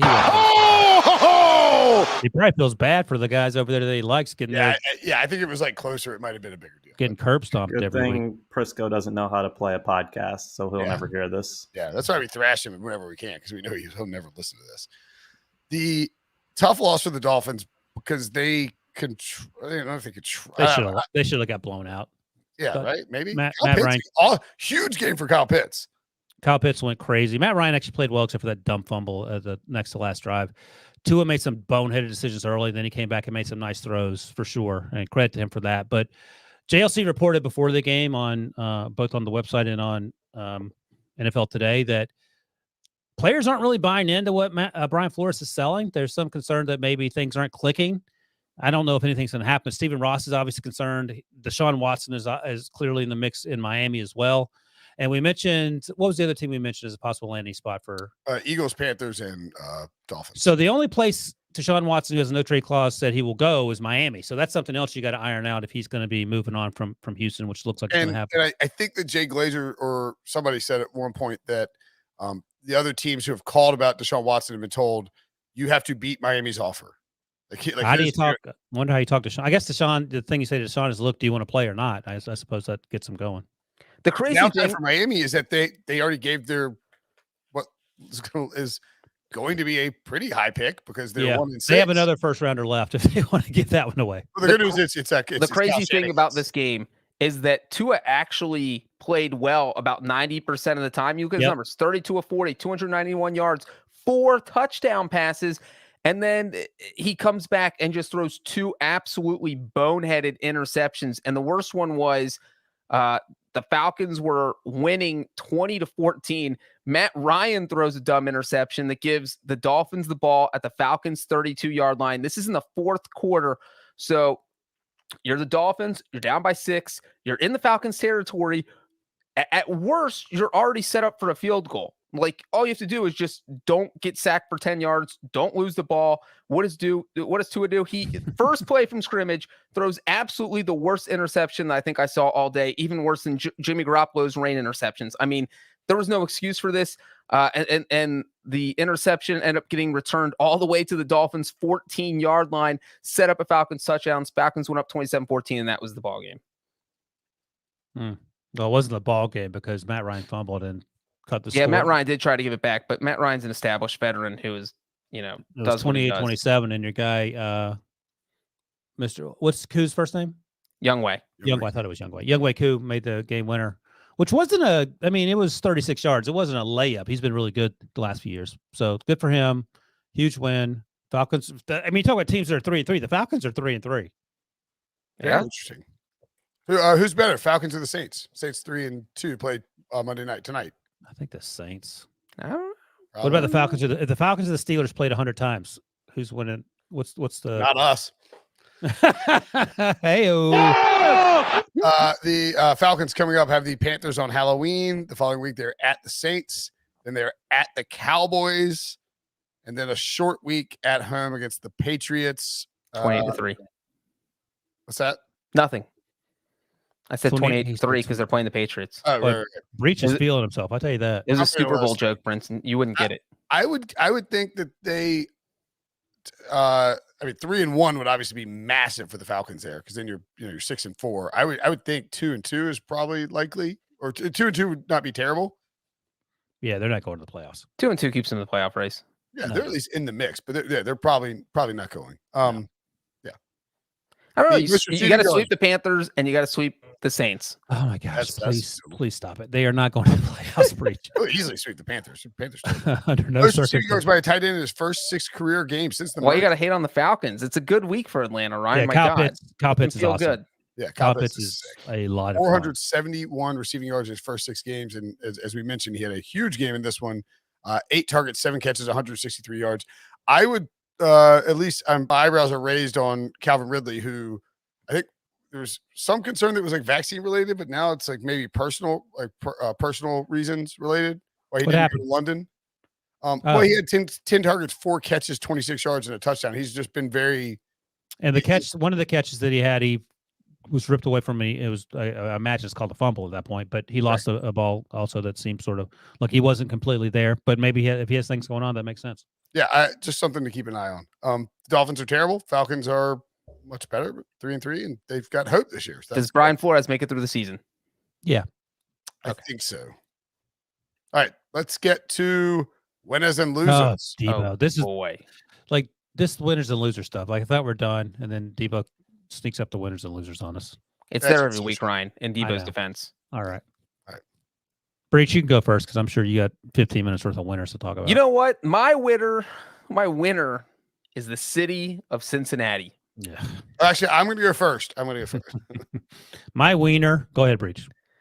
The city of Cincinnati is my winner because they have the best team in the AFC. They have the best college football team. They have the best chili, the best ice cream, and the best pizza. Everything about Cincinnati, everything's coming up Cincinnati right now. We saw what the Bengals did. They exercised the demons. They took out the Ravens in Baltimore. And that was a few weeks after taking out the Steelers in Pittsburgh. First time since 2015 they've won in both Baltimore and Pittsburgh. We saw Jamar Chase go off looking like the offensive rookie of the year. And Joe Burrow, we talked about his numbers earlier, first player ever to go to Baltimore and throw for 400 yards and 3 touchdowns. Hold on, before we move on, Mm-hmm. I do need to ask a question. Because, Proceed. like I was thinking Breech is just making up weird stuff. Is Cincinnati pizza what I think it is? I don't know what it is. Breech? Let me guess. Is it spaghetti on top of pizza? It looks like it's ground beef and cheddar cheese on top of pizza. Is that original? And onions. You guys just have to go to Cincinnati and try the pizza. 5-way Cincinnati pizza looks like a pie. It's just shepherd's pie. It's like Cincinnati shepherd's pie. Don't knock it till you try it. Is that Cincinnati pizza? I'm serious. When we go to Cincinnati, you'll find out. Okay, That you're means- you're making stuff up. That means he doesn't meet know. me in Cincinnati. Also, since the Cincinnati Bearcats not the best college football Can team. you imagine trying to They are. Can you imagine being Breech's wife and trying to have a serious conversation with this dumb and he just keeps saying, "Hey, just meet me there, see what happens." Yeah, he's like, yeah, we'll talk about it when we get there. And she's like, no, but seriously, John, we need to plan out what we're going to do. He's like, I don't know. Who knows? Sometimes Pizza. it happens, sometimes Oh. it doesn't. Joe Burrow and Jamar Chase will meet us there for the pizza. Wilson, you got a winner? Yeah, I'm going with Tampa Bay. They taking care of business. They're not playing down to their opponents. And the mini winner inside the Tampa Bay winners is the gentleman that gave the ball back so Tom Brady could complete his perfect life. Because God forbid Tom Brady doesn't have everything go his way, which is clearly what happened. Also, shout out to Blaine Gabbert. Got to play most of the fourth quarter. So there you go. Good for him. I will say that Derek Carr is a winner. That's a good one. Playing Dang it. playing some of his best football, almost certainly playing the best football of his career over the last 2 weeks since his coach got fired. Maybe it was against bad teams with the Broncos. What's that? Resigned, excuse me. Maybe it was legal terms. Maybe it was against, we don't know if the Broncos and Eagles are any good, but Derek Carr over the course of the season, and they're 5-2, and they're tied with first, and they're in the first place in their division, tied for first place in the conference. The Chiefs are down. The Chargers look good, but the Broncos are trash. I mean, it looks like this team could maybe make a playoff run and maybe not fold in the second of the season if Carr keeps playing like this. And also importantly, Yannick Ngakoue and Max Crosby are a problem in terms of pass rush. So Derek Carr's a big winner right now. He is elevated himself significantly in terms of where he ranks in the quarterback tiers from mid-level all up upwards. So Derek Carr, big winner for me. Breech, your loser. My loser is Sam Darnold. Okay, yes, sir. Go ahead and take the obvious one for me. Do you want me to? You want I it? don't care. You can have Sam Darnold. Now you I've don't. got right. a backup one. My loser, Patrick Mahomes. That's where I thought you were going. Let's back up. I was hoping you wouldn't say that, Breech. Yeah, he looks terrible. And offensive line, whatever. We make the same excuse for Sam Darnold. No one's saying, well, Sam Darnold deserves a break. Patrick Mahomes deserves a break for all he's done in his career, but he has not looked good this season. And I think Sunday was a culmination of all the terribleness we've seen out of the Chiefs this year. Brinson, do you want Sam Darnold? You can go next. I'll go last. Okay, I'll go Sam Darnold. I mean, yeah, Sam Darnold is a layup. Darnold is playing like crap right now. He's been awful the last 2 weeks. He's been very bad the last 4 weeks. He doesn't look comfortable or confident in this offense. Joe Brady also looks like he doesn't know what he's doing without Christian McCaffrey out there. The offensive line is a problem. And the Jets, the Panthers look kind of like the Jets when they had Sam Darnold. Bad offensive line. Receivers aren't stepping up. And now it's very clear. David Tepper, after 2020, soured on Teddy Bridgewater in like 15 minutes. Mm-hmm. He decided, I'm out on him. We're trading him. He can't win us. He can't get us to the playoffs or win me a Super Bowl. That's not the quarterback I want. It's very clear with the timing of the rumors that the Panthers are interested in Deshaun Watson after this game that David Tepper is souring on Sam Darnold. And so it's possible, even with that 5th-year option guaranteed, that Sam Darnold may be headed to his 3rd team as early as 2022. By the way, Breech, quick, I got another winner, Adam Gase. Whoa. Oh! My loser is Jared Goff. Oh, come on. Well, I mean, he went out there for a revenge game. Dan Campbell came up with a brilliant game plan. They threw the kitchen sink at the Rams with 2 fake punts, a recovered onside kick. Everything went the Lions' way. And then, of course, when Goff had to come up big, he didn't. He threw 2 interceptions on the final 2 drives, which killed any chances the Lions had of winning the game. And the last thing you want is for you to go out for revenge and lose like that because you cost your team. It's like showing up at your surprise party and finding out your ex-girlfriend's getting married there and they didn't tell you. Rough night, rough day for Jared Goff.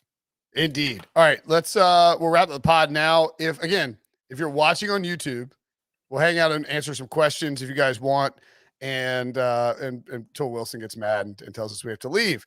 But thanks for listening. So this will be like a little formal wrap up, and then we'll actually stick around.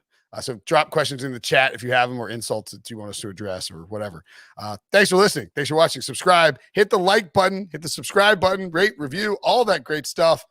Talk to you guys tomorrow or later today. So I guess we call this like overtime.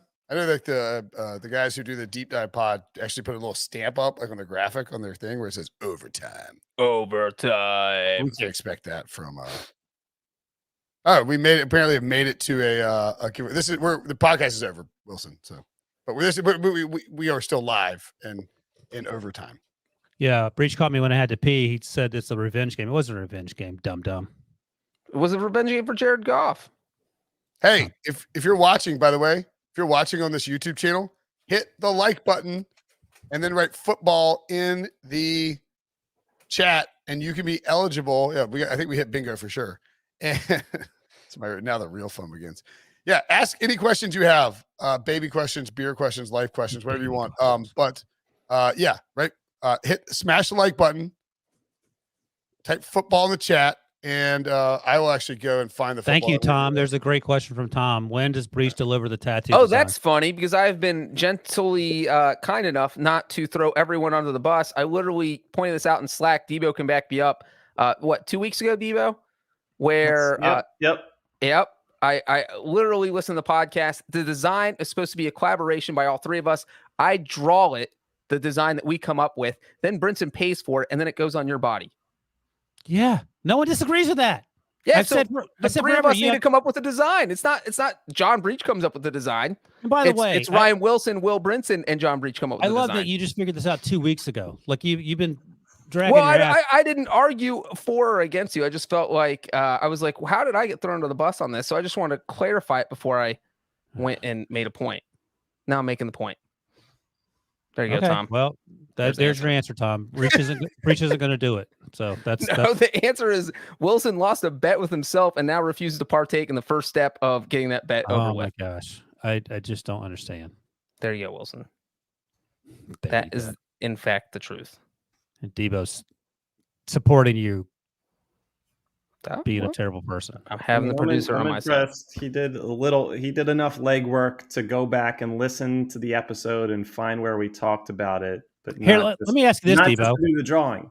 How about instead of wasting 4 hours trying to find the episode, just draw something on a sheet of paper? That's what I'm saying. He went back, that had to have been, let's say a half hour. So you want me to just draw something random? No, you know what it's supposed to be, dum-dum. I can't draw. Oh, my God. Unless I know what I'm going to draw. Tom, this is what we're up against. For those of you in the chat familiar with a bet, drop like a final design idea so we can get this taken care of in 2021. We're coming up on 365 days. What was that? Week 14, the 1 year anniversary seems like the good 12 spot. of last year, right? Probably. I mean, and I Breech doesn't even care that I get myriad hate tweets every day because I get the hate tweets too, Ryan. No, you don't. Ryan, Twitter's a vicious place. You can either deal with it or you can't. I can't deal with it. I don't know if I can give this. This is the. It was week 15 last year. The Falcons Pats 28-3 Super Bowl. I don't know if I can give that one away. Got 2016 NFL Draft. That's a nice giveaway ball. Where do you get these balls again? Are these PR balls? I don't know. Roger Goodell's house. Did you go to his basement? I promised my buddy Will Spears, his son, because he's a huge Russell Wilson fan. I told him he had this Seahawks over Broncos one. Yeah, well, Will's going to be in college by the time he gets that football. He lives in Raleigh, so it's probably going to just get delivered. And that doesn't mean Wilson's wrong. Yes, thank you. And then this one is, crap. I'm maybe running out of footballs. This has my son's name on it. The 2015 draft. So the winner has to be named Robbie of that football. That solves that one. So I have to find something here to give away. I got once again, Brinson has overpromised and he's about to underdeliver. I mean, the 2016 NFL draft's pretty good one, right? I thought you promised a Super Bowl ball. Yeah, we'll find one. I'll give away the Falcons ball if I have to. Maybe we're giving a little like some bigger numbers here, like 2,000 likes or something like that. Well, we still got my Little League baseball, my home run ball. If anyone wants that. Are you going to autograph it? Already autographed. Come on, Breech. Give away a tiny little Macaulay blue tornado football. Only if we're allowed to throw it at your face 10 times. No, it's very sharp. It would hurt me. All right. So any other questions? You guys keep talking about the tattoo or whatever. No, Breech is making his normal excuses which is the weirdest thing ever. Like if I had an opportunity to draw something on Breech that would be hilarious, I wouldn't wait 10 months. Yeah. It is weird that you're taking this long. Stop. We're not talking about it. Someone asked, Kurt FG asked, any underrated, under the radar college quarterbacks looking good? Breech, what college quarterbacks are you looking at so far? I don't follow college football. Do you know any college kickers? You probably do. Carson Strong. Oh, you don't know the college kickers? What are you waiting for, Breech? So, yeah, Carson Strong out of Nevada he's not even under the radar. He has a knee issue, so that'll be a concern. He's the best quarterback in this draft class, but the injuries will be a concern there. Spencer Rattler needs a transfer. He shouldn't come out no matter what. Sam Howell is not a first-round pick, but he may end up going in the first round. What about Desmond Ridder? Desmond Ridder I like a lot, but he's athletic. There's some decision-making things that make him a day 2 guy, not a day 1 guy. Are we sure Sam Howell's coming out, by the way? Who? Sam Howell? Well, I don't know. I would prefer he come back, but, sometimes, we talked about Jacob Eason the other day. He got cut. 4th-round pick a couple years ago. He should have come back, and he didn't. I thought he would have done himself some favors, but that's easy for me to say now. Carolina's just had a rough run of it. And well, here's the thing. I was actually talking to a scout about this. You know who Sam Howell is? Sam Howell is Jordan Love. Like Jordan Love lost all his playmakers the year before. And they were awesome, and he looked like straight up here. Get your bingo card ready. Straight up dog doo-doo his final year, 2019. There we go. Sam Howell lost both running backs, lost 2 wide receivers, and he has not looked good. Now and by the way, of Sam Howell's final 5 games remaining on the schedule, at Notre Dame on Saturday. Huge. Yikes. Wake, number 13. Wake is ranked 13th overall. That's awesome. I know. At Carolina the following week. No. Who? They're not playing Carolina. Wake Forest is at Carolina. Oh, okay. No, Wake's defense is god awful, so they should probably be able to score on them. At Pittsburgh, who looks great. That's the other. Kenny Pickett's another guy. Like Prisco probably won't mind me telling you this, but he was texting me this weekend watching the Kenny Pickett tear up Clemson. He's like, Kenny Pickett's going to be a first-round pick. I said, Kenny Pickett's not going to be a first-round. I like Kenny Pickett. He won't be. He shouldn't be if he is. I like him. Like over the summer, he was a day 3 guy, and he's played a lot better this year. He had a Senior Bowl invite, and he said, "No, I'm not going to come back," and that was the right decision. But he's not a first-round pick. So anyway, and who's the other game? Well, and then they have Wofford at home. They do that like weird thing. Oh, that's weird, yeah. But then they're at NC State, the final game of the season. Oh, who's winning that game? I don't know what to talk about. I mean, bad at Carter Finley Stadium. Yeah, I mean, the expectation now that we lost to Miami and Clemson's basically done is that we're going to find a way to beat Wake Forest and Winston. Oh, you lost to Miami over the weekend? I didn't know that. I didn't watch that game.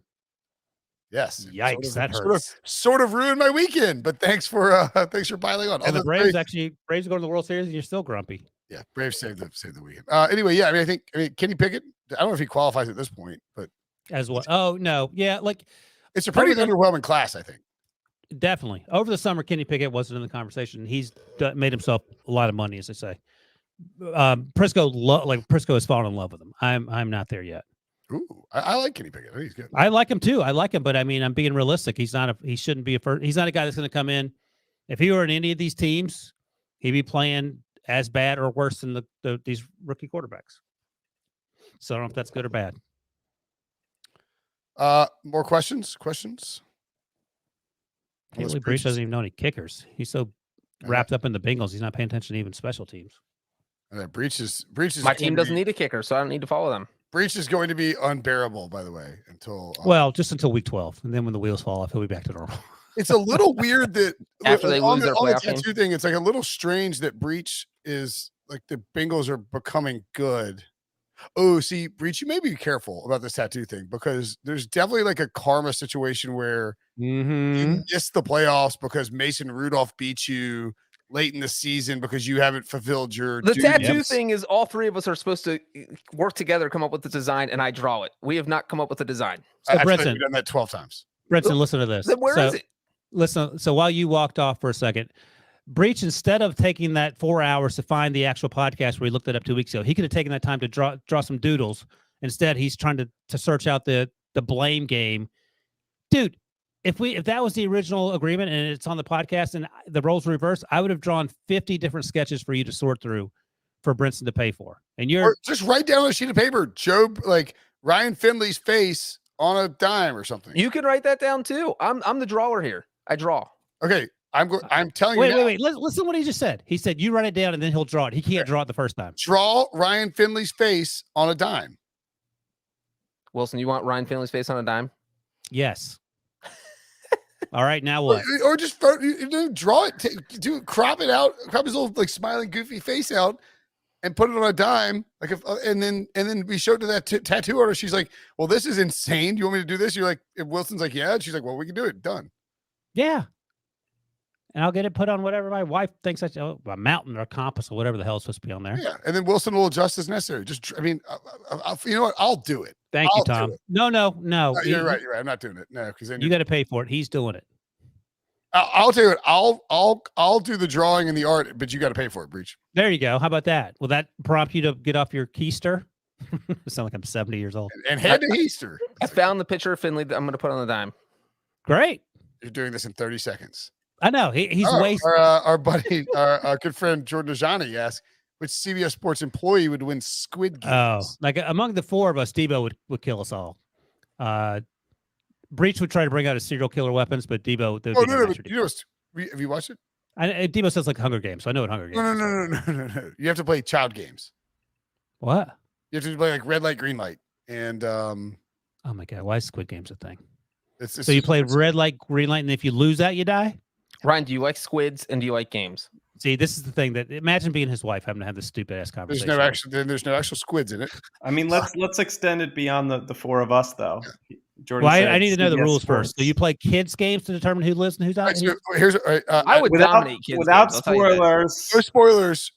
You can spoil it. Timo, you go. I'll play spoilers. Well, there's people in here that might be watching as well. It's not like 40-yard dashes and super athletic.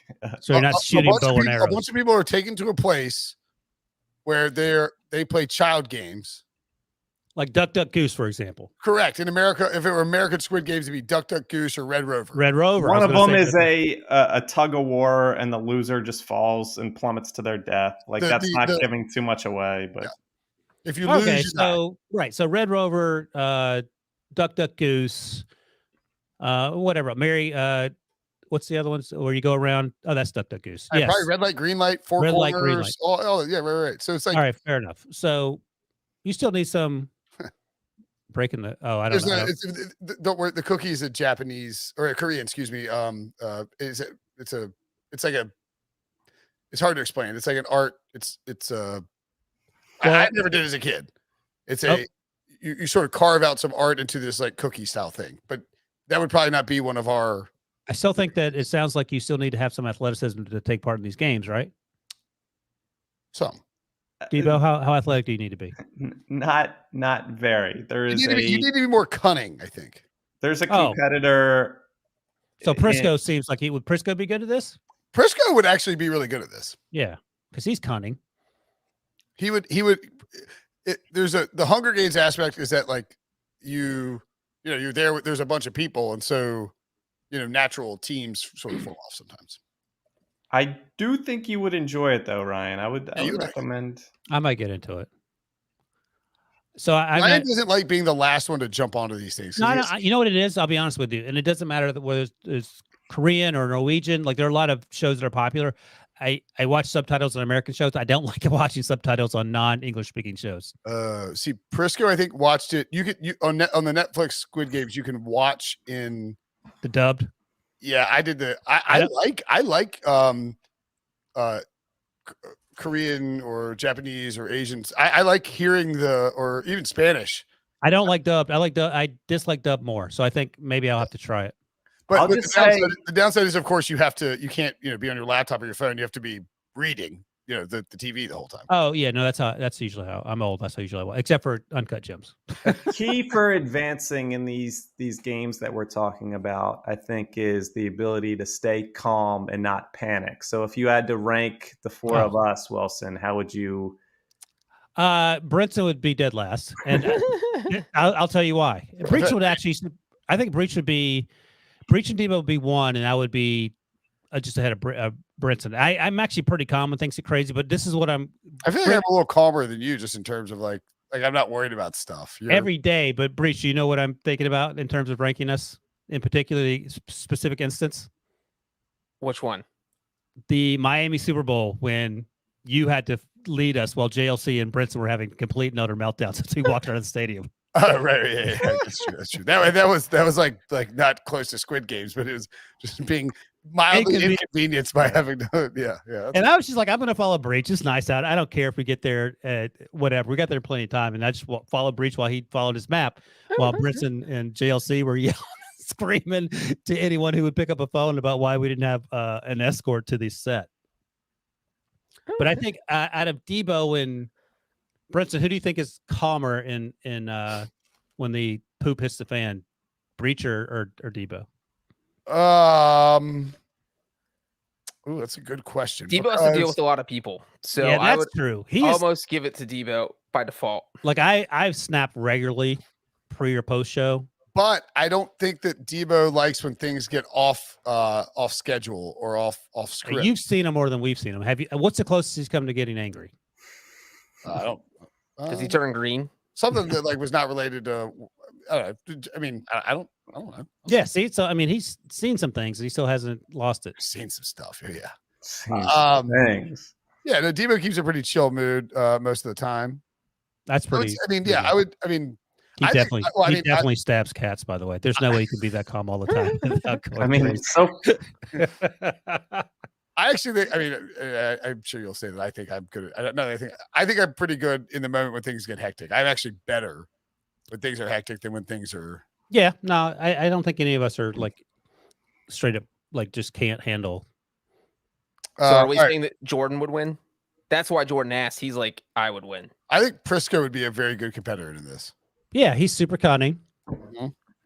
And if athleticism is a requirement at age 61, then he'll certainly. And you also just like any sort of like a Hunger Games setup, in Hunger Games, you need to be willing to treat your own interest above anyone else's. That's And why also, but if we're playing kids games, me and Brinson both have kids. So like we've been playing these kids games. I'm gonna show some love to Brady Quinn as a former quarterback. I feel like you have to be able to adapt. You got some good leadership skills. People will follow you. I feel like Brady would hold his own and Brady would be like, I'm not playing this stupid kids game and leave. right. That's true too. Are there some good questions about there's one about Jamar Chase in there. Let's throw that up. That's the good. Squid Game is good though. But By the way, shout out to Breech for not acknowledging me having 2 kids. wait, did you say? I met younger kids. Your kids are both double-digit. They didn't age. arrive at my house at 14 and age 10. And in fact, Wilson's kids are probably playing like more games. Like you're not playing Not the kids Squid games that you would play. Wait, what are you playing? Red light, green light with your 2-year-old? Yeah, she loves that game. Again, he's lying. Like you can't have a serious. I Red would light, imagine. green light? Red light, No, green light. he's That's the making only up. game they know. She doesn't play red light, green light. No, What are you talking about? he's just talking out of his. You were butt. So you such teach a your liar. colors. All right, here we go. This is a good one. Zach Hinkle asks, what is the Super Friends' favorite horror movie in all time, and why is it The Thing, 1982 version? My God. I hate horror movies. I don't watch them. Oh, I could see that. Yeah, I don't do them. You're definitely losing Squid Games. I don't love them, and I only don't love them because they typically don't scare me. But at Breech, I will tell you the one horror movie that really scared me, and I saw it during the day at the movie theater when I lived in Arizona. When I was in school, so I had a lot of free time on my hands. It was Blair Witch Project. Ooh. And I saw Blair Witch Project because it was like, back then, this was like late 90s, I think, when it came out. The internet wasn't really a thing. So there was no sort of Twitter or social media or word of mouth in the social media sense. It was traditional word of mouth. So I went to see it when I probably should have been doing something else. And I was like, oh, this is legit scary. The last scene really freaked me out. And I think that's probably the scariest horror movie I've seen. It was like the original viral movie campaign. Exactly. And of course, the Blair Witch Project 2 was, a dumpster fire. It was so friggin' stupid. I would say the original shaky cam movie, Clarence Yee points out. Exactly. definitely the scariest movie I ever saw. I saw it when I was a kid, and I shouldn't have watched it that young. So it was Pet Sematary. Stephen King. I don't think I would be as afraid of it if I had seen it the first time at like 25, but I saw it for the first time at like 9 or 10. So don't show Pet Sematary to your 9 or 10-year-old. That is a piece of advice. But my favorite horror movie that I've seen within the last like 20 years is probably Saw. I've never seen any of the Saws. It's a good horror movie and it's got a twist. So it's I don't think I saw all of it. I guess Scream and I Know What You Did Last Summer count. No, Scream doesn't. Scream is like I feel like it's a horror comedy. And it's kind of mocking horror you're thinking of a scary movie. Scream is still kind of like Scream didn't strike me as scary. I know what you're talking about. There's a guy running around killing people. Scream makes fun of horror movies though, but like makes fun of the pretentiousness of horror movies. Right. Is that? No, it's not mocking them like scary. Again, I don't watch horror movies, so I see what you're saying. Like I see, that's fair. And I know what you did last summer is more of I think it's like a teenage type thing. I don't know. I don't consider that scary. But again, people get into horror movies. I don't care much for horror movies. Does oh God, what's the one from Key or Peele? I can't remember which one it was. What's Get Out? Get Out. Does that count as a horror movie? Oh, that was good. Yeah. That was a great. That is the best horror movie I've seen. It didn't scare me. I would put it as a horror movie. Okay, good. Yeah, thriller. Yeah. It had a little bit of everything. It was funny, unless you're non-white. The last scene was sort of funny. Yeah, no, that was really good. That is, I guess, technically, if Debo thinks it's a horror movie, then I'm counting it. I've never watched like Exorcist or Candyman, or I've never seen Halloween. Like I just don't. The Texas Chainsaw Massacre. I don't love the genre because I think they're just so goofy. We don't count zombie stuff with this, right? Like what? Like a Zombie Land with Woody. That movie's actually good. That was a comedy, wasn't it? That's Woody Harrelson. Yeah, but I mean, like, no, I think that's kind of. That's kind of the thing with like these, like the some of the comedy movies just like purposely stupid. What movie did you see that scared you that made you think you didn't want to see horror movies? That's a good question. Friday the 13th. I saw that in 5th grade. I never saw Elm Street or Friday the 13th. Care Bears 2? There's Breech. Wait, who's the bad guy in Care Bears 2? You don't know? I don't want to spoil it for you. No, He's a bad guy. Oh yeah, he's scary. Yeah, I didn't see the scary bad guy in Care Bears. Am I crazy? I didn't see Care Bears. I also didn't see the thing. Who is the villain in Care Bears? No heart. Yeah, he's scary. I mean, imagine someone with no heart. They're scary. Let's see, this is the right guy. That's crazy that you guys aren't big on horror films. I'm big on Care What's Bears. the last horror film you saw? Get Out. Okay. Us. Was Us the other one? That's the follow. I didn't see that. Was it better? It wasn't better. Was it good? Yes. It's about the same. I watched the latest Halloween movie, Halloween Kills, yesterday. Was that good? And it's a wild ride. Are you a scary movie guy? Not really, but for whatever reason I like the Halloween series a lot. Big Jamie Lee Curtis fan. I am too. So you like Trading Spaces, True Lies? Trading Places. True Lies is okay. But Jamie Curtis does a little dance or whatever. What else we got in there? There was something about. By the way, here's one. Sorry, the Psycho. The original Psycho was actually scary. That was a good movie. Alfred Hitchcock and I can't remember the actor's name. Norman Bates was the character. Yeah, Psycho was good. I forgot about that. There's a concert question and a other NFL podcast question that's pretty good. The Quiet Place Breach. Did you see that? I've seen that. I have not seen The Quiet Place 2. I hated Quiet Place. Oh, I've seen Shining. Shining's good. Shining's yeah, great. actually, I haven't seen it. Cabin in the Woods was actually good. It was interesting. I think that's Joss Whedon, perhaps. I'm just going through these real quick. All right, what are the other questions there? We can bounce. No, we'll do two more. We'll get out of here. Look what you did, Debo. No, do the answer the other NFL podcast, and then we'll do the. My podcast listening has been way down since the pandemic started, and I don't really.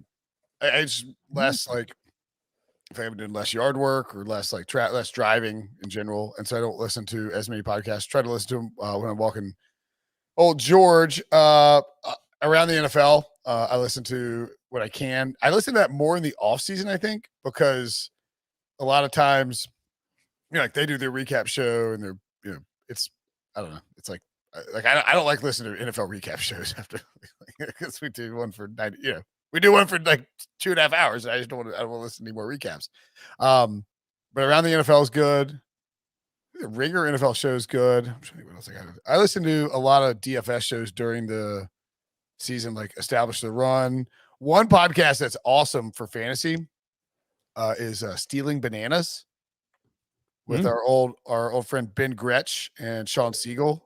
It's kind of off the radar and maybe like a little hipster. It's very nerdy, but man, they do good work and they're smart guys. So if you're into fantasy, I would highly recommend that. Of course, Fantasy Football Today. The CBS podcast. I'm just thinking outside the family, but those are probably. I think that's it for me, y'all.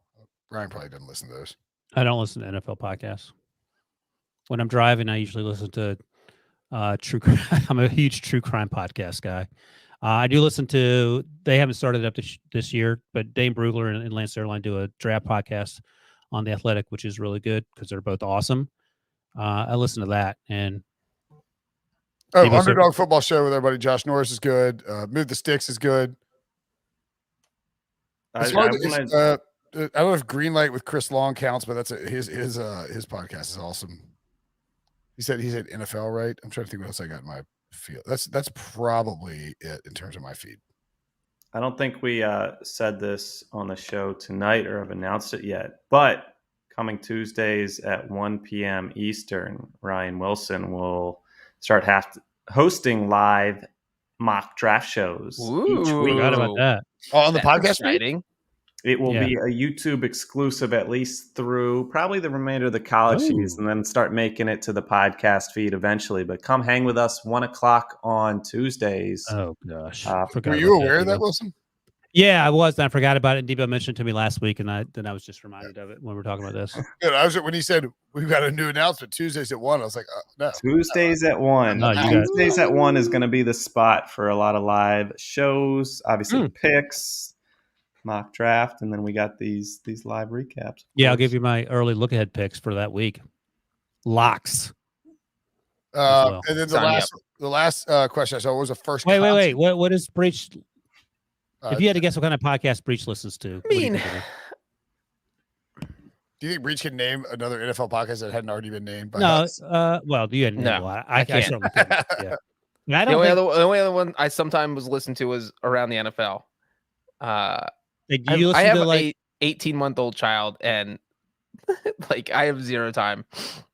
yeah, there's no way you can have something in your ears Well, because you guys be answering questions. a lot of the problem too is like for during the season, I mean, I would say like, we're either talking on a microphone, you're writing, a column, you're spending time with your family, or you're watching sports. And when you're doing those things, podcasts are not really, I can't type, and I obviously can't do it when you're recording a podcast, but I can't type and listen to a podcast very well. Yeah, the only reason I listen to podcasts the last year When you're in a car. is I'm in the car for 8 hours a week. For sure. Yeah, and I don't ever drive. And when I do drive, I'm with my wife going somewhere, and she tells me to turn down the podcast. So that's that. What's the last question, Brinson? Here's the last question. Of the three of you, what's the first concert each of you have been to? I got a question after this, Alex. My bad. Not the last question. That's okay. My first one was Spin Doctors. Oh, nice. 1992. Probably, yeah, that's probably right. I think we're 93. I think 93. 93 maybe. It was they were big because they were headlining. They were huge. And the two bands that opened for them were Soul Asylum. Oh wow. Runaway Train, baby. It's all Breech. What is Spin Doctor's big hit? I know it. Don't tell me. It's dun dun. Call me baby. Just go ahead now. There's two of them. There's two of them. I can't believe I know this guy.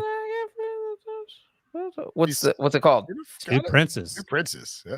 I can't believe I know that. Anyway, Thank so want to call me baby. Just go ahead now.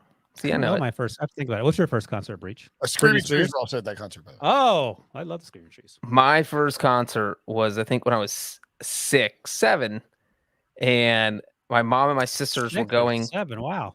to a concert with a fourth friend, and one of their friends backed out, so they made me go because they didn't want to waste the ticket. And it was Richard Marx. Oh, that's hysterical. Richard Marx. Do you remember it at all? Yeah, I remember it like vividly. Richard Marx. That's awesome. It's a weird, vivid memory to have. Somebody in the chat asked what bourbon was in my cup, and I was showing. I was wondering what you were doing. It's this is actually my buddy Chip Hamner works for a distributor company, and he gave me it's Woodinville is their bourbon, and it's finished in port cask. It's really good. Highly recommend. And you can get it pretty much anywhere, I think. And their regular Woodinville is awesome too. When I was in 8th grade, again, long before the internet was invented, U2 was coming to Norfolk, Virginia, which was a good 4 or 5 hours from my house. And I got on the what's the ticket company called? Ticketmaster. Got on Ticketmaster phone lines. Ticketmaster's still a thing, but you had to call on the phone to try to buy the tickets. So I waited on the phone for like 4 hours. Finally got through, and the concert had been sold out, so I was crushed. So I didn't get to go see U2. I really think my first concert probably wasn't until college, and they very well may have been to like the Samples or something like local. Samples good.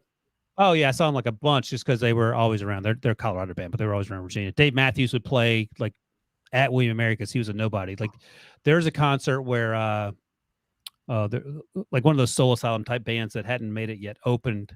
What was the opening act was Dave Matthews, and wow, yeah, it was one of those crazy things. I can't remember the name of the band, but at William & Mary, yeah, because they were from Charlottesville. Dave was, so which is down the street. And then I did go to the Lollapalooza where there were the '94 Lollapalooza, which was like Beastie Boys, Tribe Called Quest, Smashing Pumpkins. Would you say that you saw Dave Matthews in 1992? Yeah. Why? I looked it up. Yeah, that's around the time. 7 songs they played. Oh, that's funny. Oh, really? At Lake Matoka? Is that what it says? William & Mary Hall. Oh, they played William Mary Hall. Okay. Yeah. That was right across from my dorm in 1992. Yates Hall, Breech. I was trying to see what the other band was. See there, Tom Petty. There you go. I don't see anything else on there. What's Tom Petty's not. See, there's Can't Fight This, or is it? That's not the. Is that the girl band? Yeah, that's the song. It's That's the girl band, right? Can't Fight This either. No, but it's Kim. Yeah, what was that? They were good. I like the Breeders too. Hold on. The Breeders. I think Breeders did Seether. I think so. I think the Breeders did. It was Veruca Salt did Seether. Oh, good call. Yeah. The Breeders. Also, Cannonball is the Breeders. Jackson 5 victory tour. That's a home run. Dodger Stadium, 84. It's good. Man. Is it Kim Novak who was in the Breeders? That sounds familiar. Kim Deal. Who's Kim Novak? I think she's an actress. Ryan, has your son been to a concert yet? No, he's like a. I don't know if you guys know these guys. Of course, I can't think of the band name. He hasn't. He wants to. Look, he's certainly down for that. And I was gonna say, is his gonna be like Ski Mask the Slump God? No, it may be. I don't know. Like his nephew goes to. Like he's a sophomore in college. He goes to a ton of concerts, and I'm sure he'd love to go with him. But I don't know if he's not adult enough to go to that concert. That's a good one from our buddy Jordan Najani. Said he saw John Mayer in Raleigh and he was hammered. By the way, we were wrong. So Veruca Salt was Nina Gordon, Louise Post, and Jim Shapiro and Steve Lack. The Breeders is Kim Deal, who was also in the Pixies. And who sang Seether? That was Veruca Salt. Veruca Salt was Seether. Okay. Yeah. They do sound similar in that, like that. That was like mid. Yes, that's a good one. Mid late 90s, yeah, absolutely. Mid late 90s girl band. Yeah, exactly. Like the girl, like alt, like in 95, either 95 or 96, I went down to Jacksonville, Florida for New Year's Eve. It was like 14, I guess. And my mom was like, "You're gonna go spend the night with your aunt and uncle and hang out with them." I was like, "Sounds amazing." Right. And they're like, "We got a surprise for you." I was like, "Oh, great. What are we doing now?" We're going downtown. We're going downtown to see Widespread Panic. Oh, so you like them as a 14-year-old? First time ever seeing them. Yeah. I mean, I was too young to go to the shows, and so they took me to that first one. Very excited. Interesting. That's crazy. So Breech went to Richard Marx, and then his last concert was Britney Spears on your birthday by yourself. Is that right? That was my last concert. That's crazy. What a bookend. Breech just front row at Britney Spears. I might add. Las Vegas, is that right? In fabulous Las Vegas, Nevada. Hashtag free Britney. To suggest that Breech has eclectic music taste is.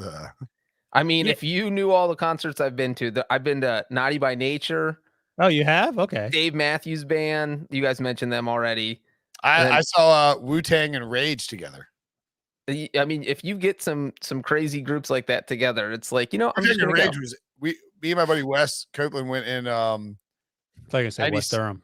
97 or 98.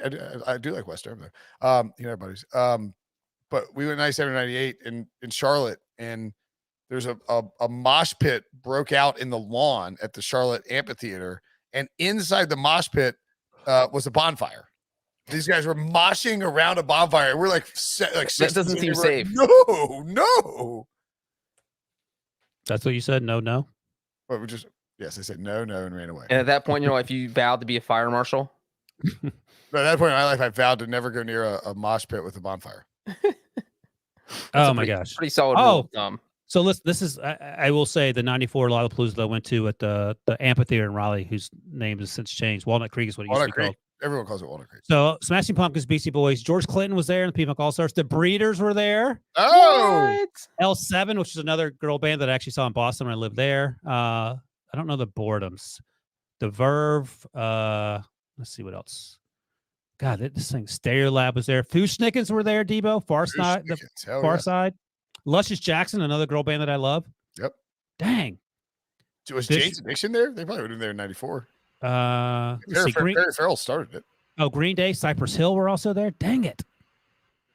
I will say that I had too much to drink as a 20-year-old and missed some of the concert because I was there, but asleep. I mean, that happens when you're that age. Some weird things that happen at Walnut Creek. That's no worries about that. That is a wild. I saw Horde Fest out there with Horde Fest. Blues Traveler and Neil Young headlined, I think. That's right. They were the big name Blues Travelers for the Horde Fest, right? Yeah, but they were secondary to Neil Young, obviously. But I mean, there are like a lot of like bands like Blues Traveler. It's like hippie Lollapalooza or whatever. Right? Yeah. That's awesome. Okay. Yeah. Let's bounce. Let's bounce. It's 2 a.m. Eastern time. I think that's a good bouncing time. Yeah. Shout 14 hours from now, I'll be doing a mock draft show. Bill, who says, listening from UK, love you guys, even Brinson. God, what's he doing up? Well, actually, he's getting ready to go to work. He just woke up. Yeah. What are we doing up? Right. Fair enough. I've got to wake up. Yeah, I got to go do a video in the morning. I'm sure I'll look wide awake. I gotta wake up with a baby in 5.5 hours. Yeah, we get it. Yeah, it's excellent. Had a kid. Good job. How do you think you have a kid, Ryan? Kid adopt. Yeah. There's a lot of ways, Brinson. All right, folks. Thanks for listening. Thanks for watching. Hit that like button. Hit that subscribe button and the alarm button. I know it's a lot of buttons, but we didn't make it. YouTube did.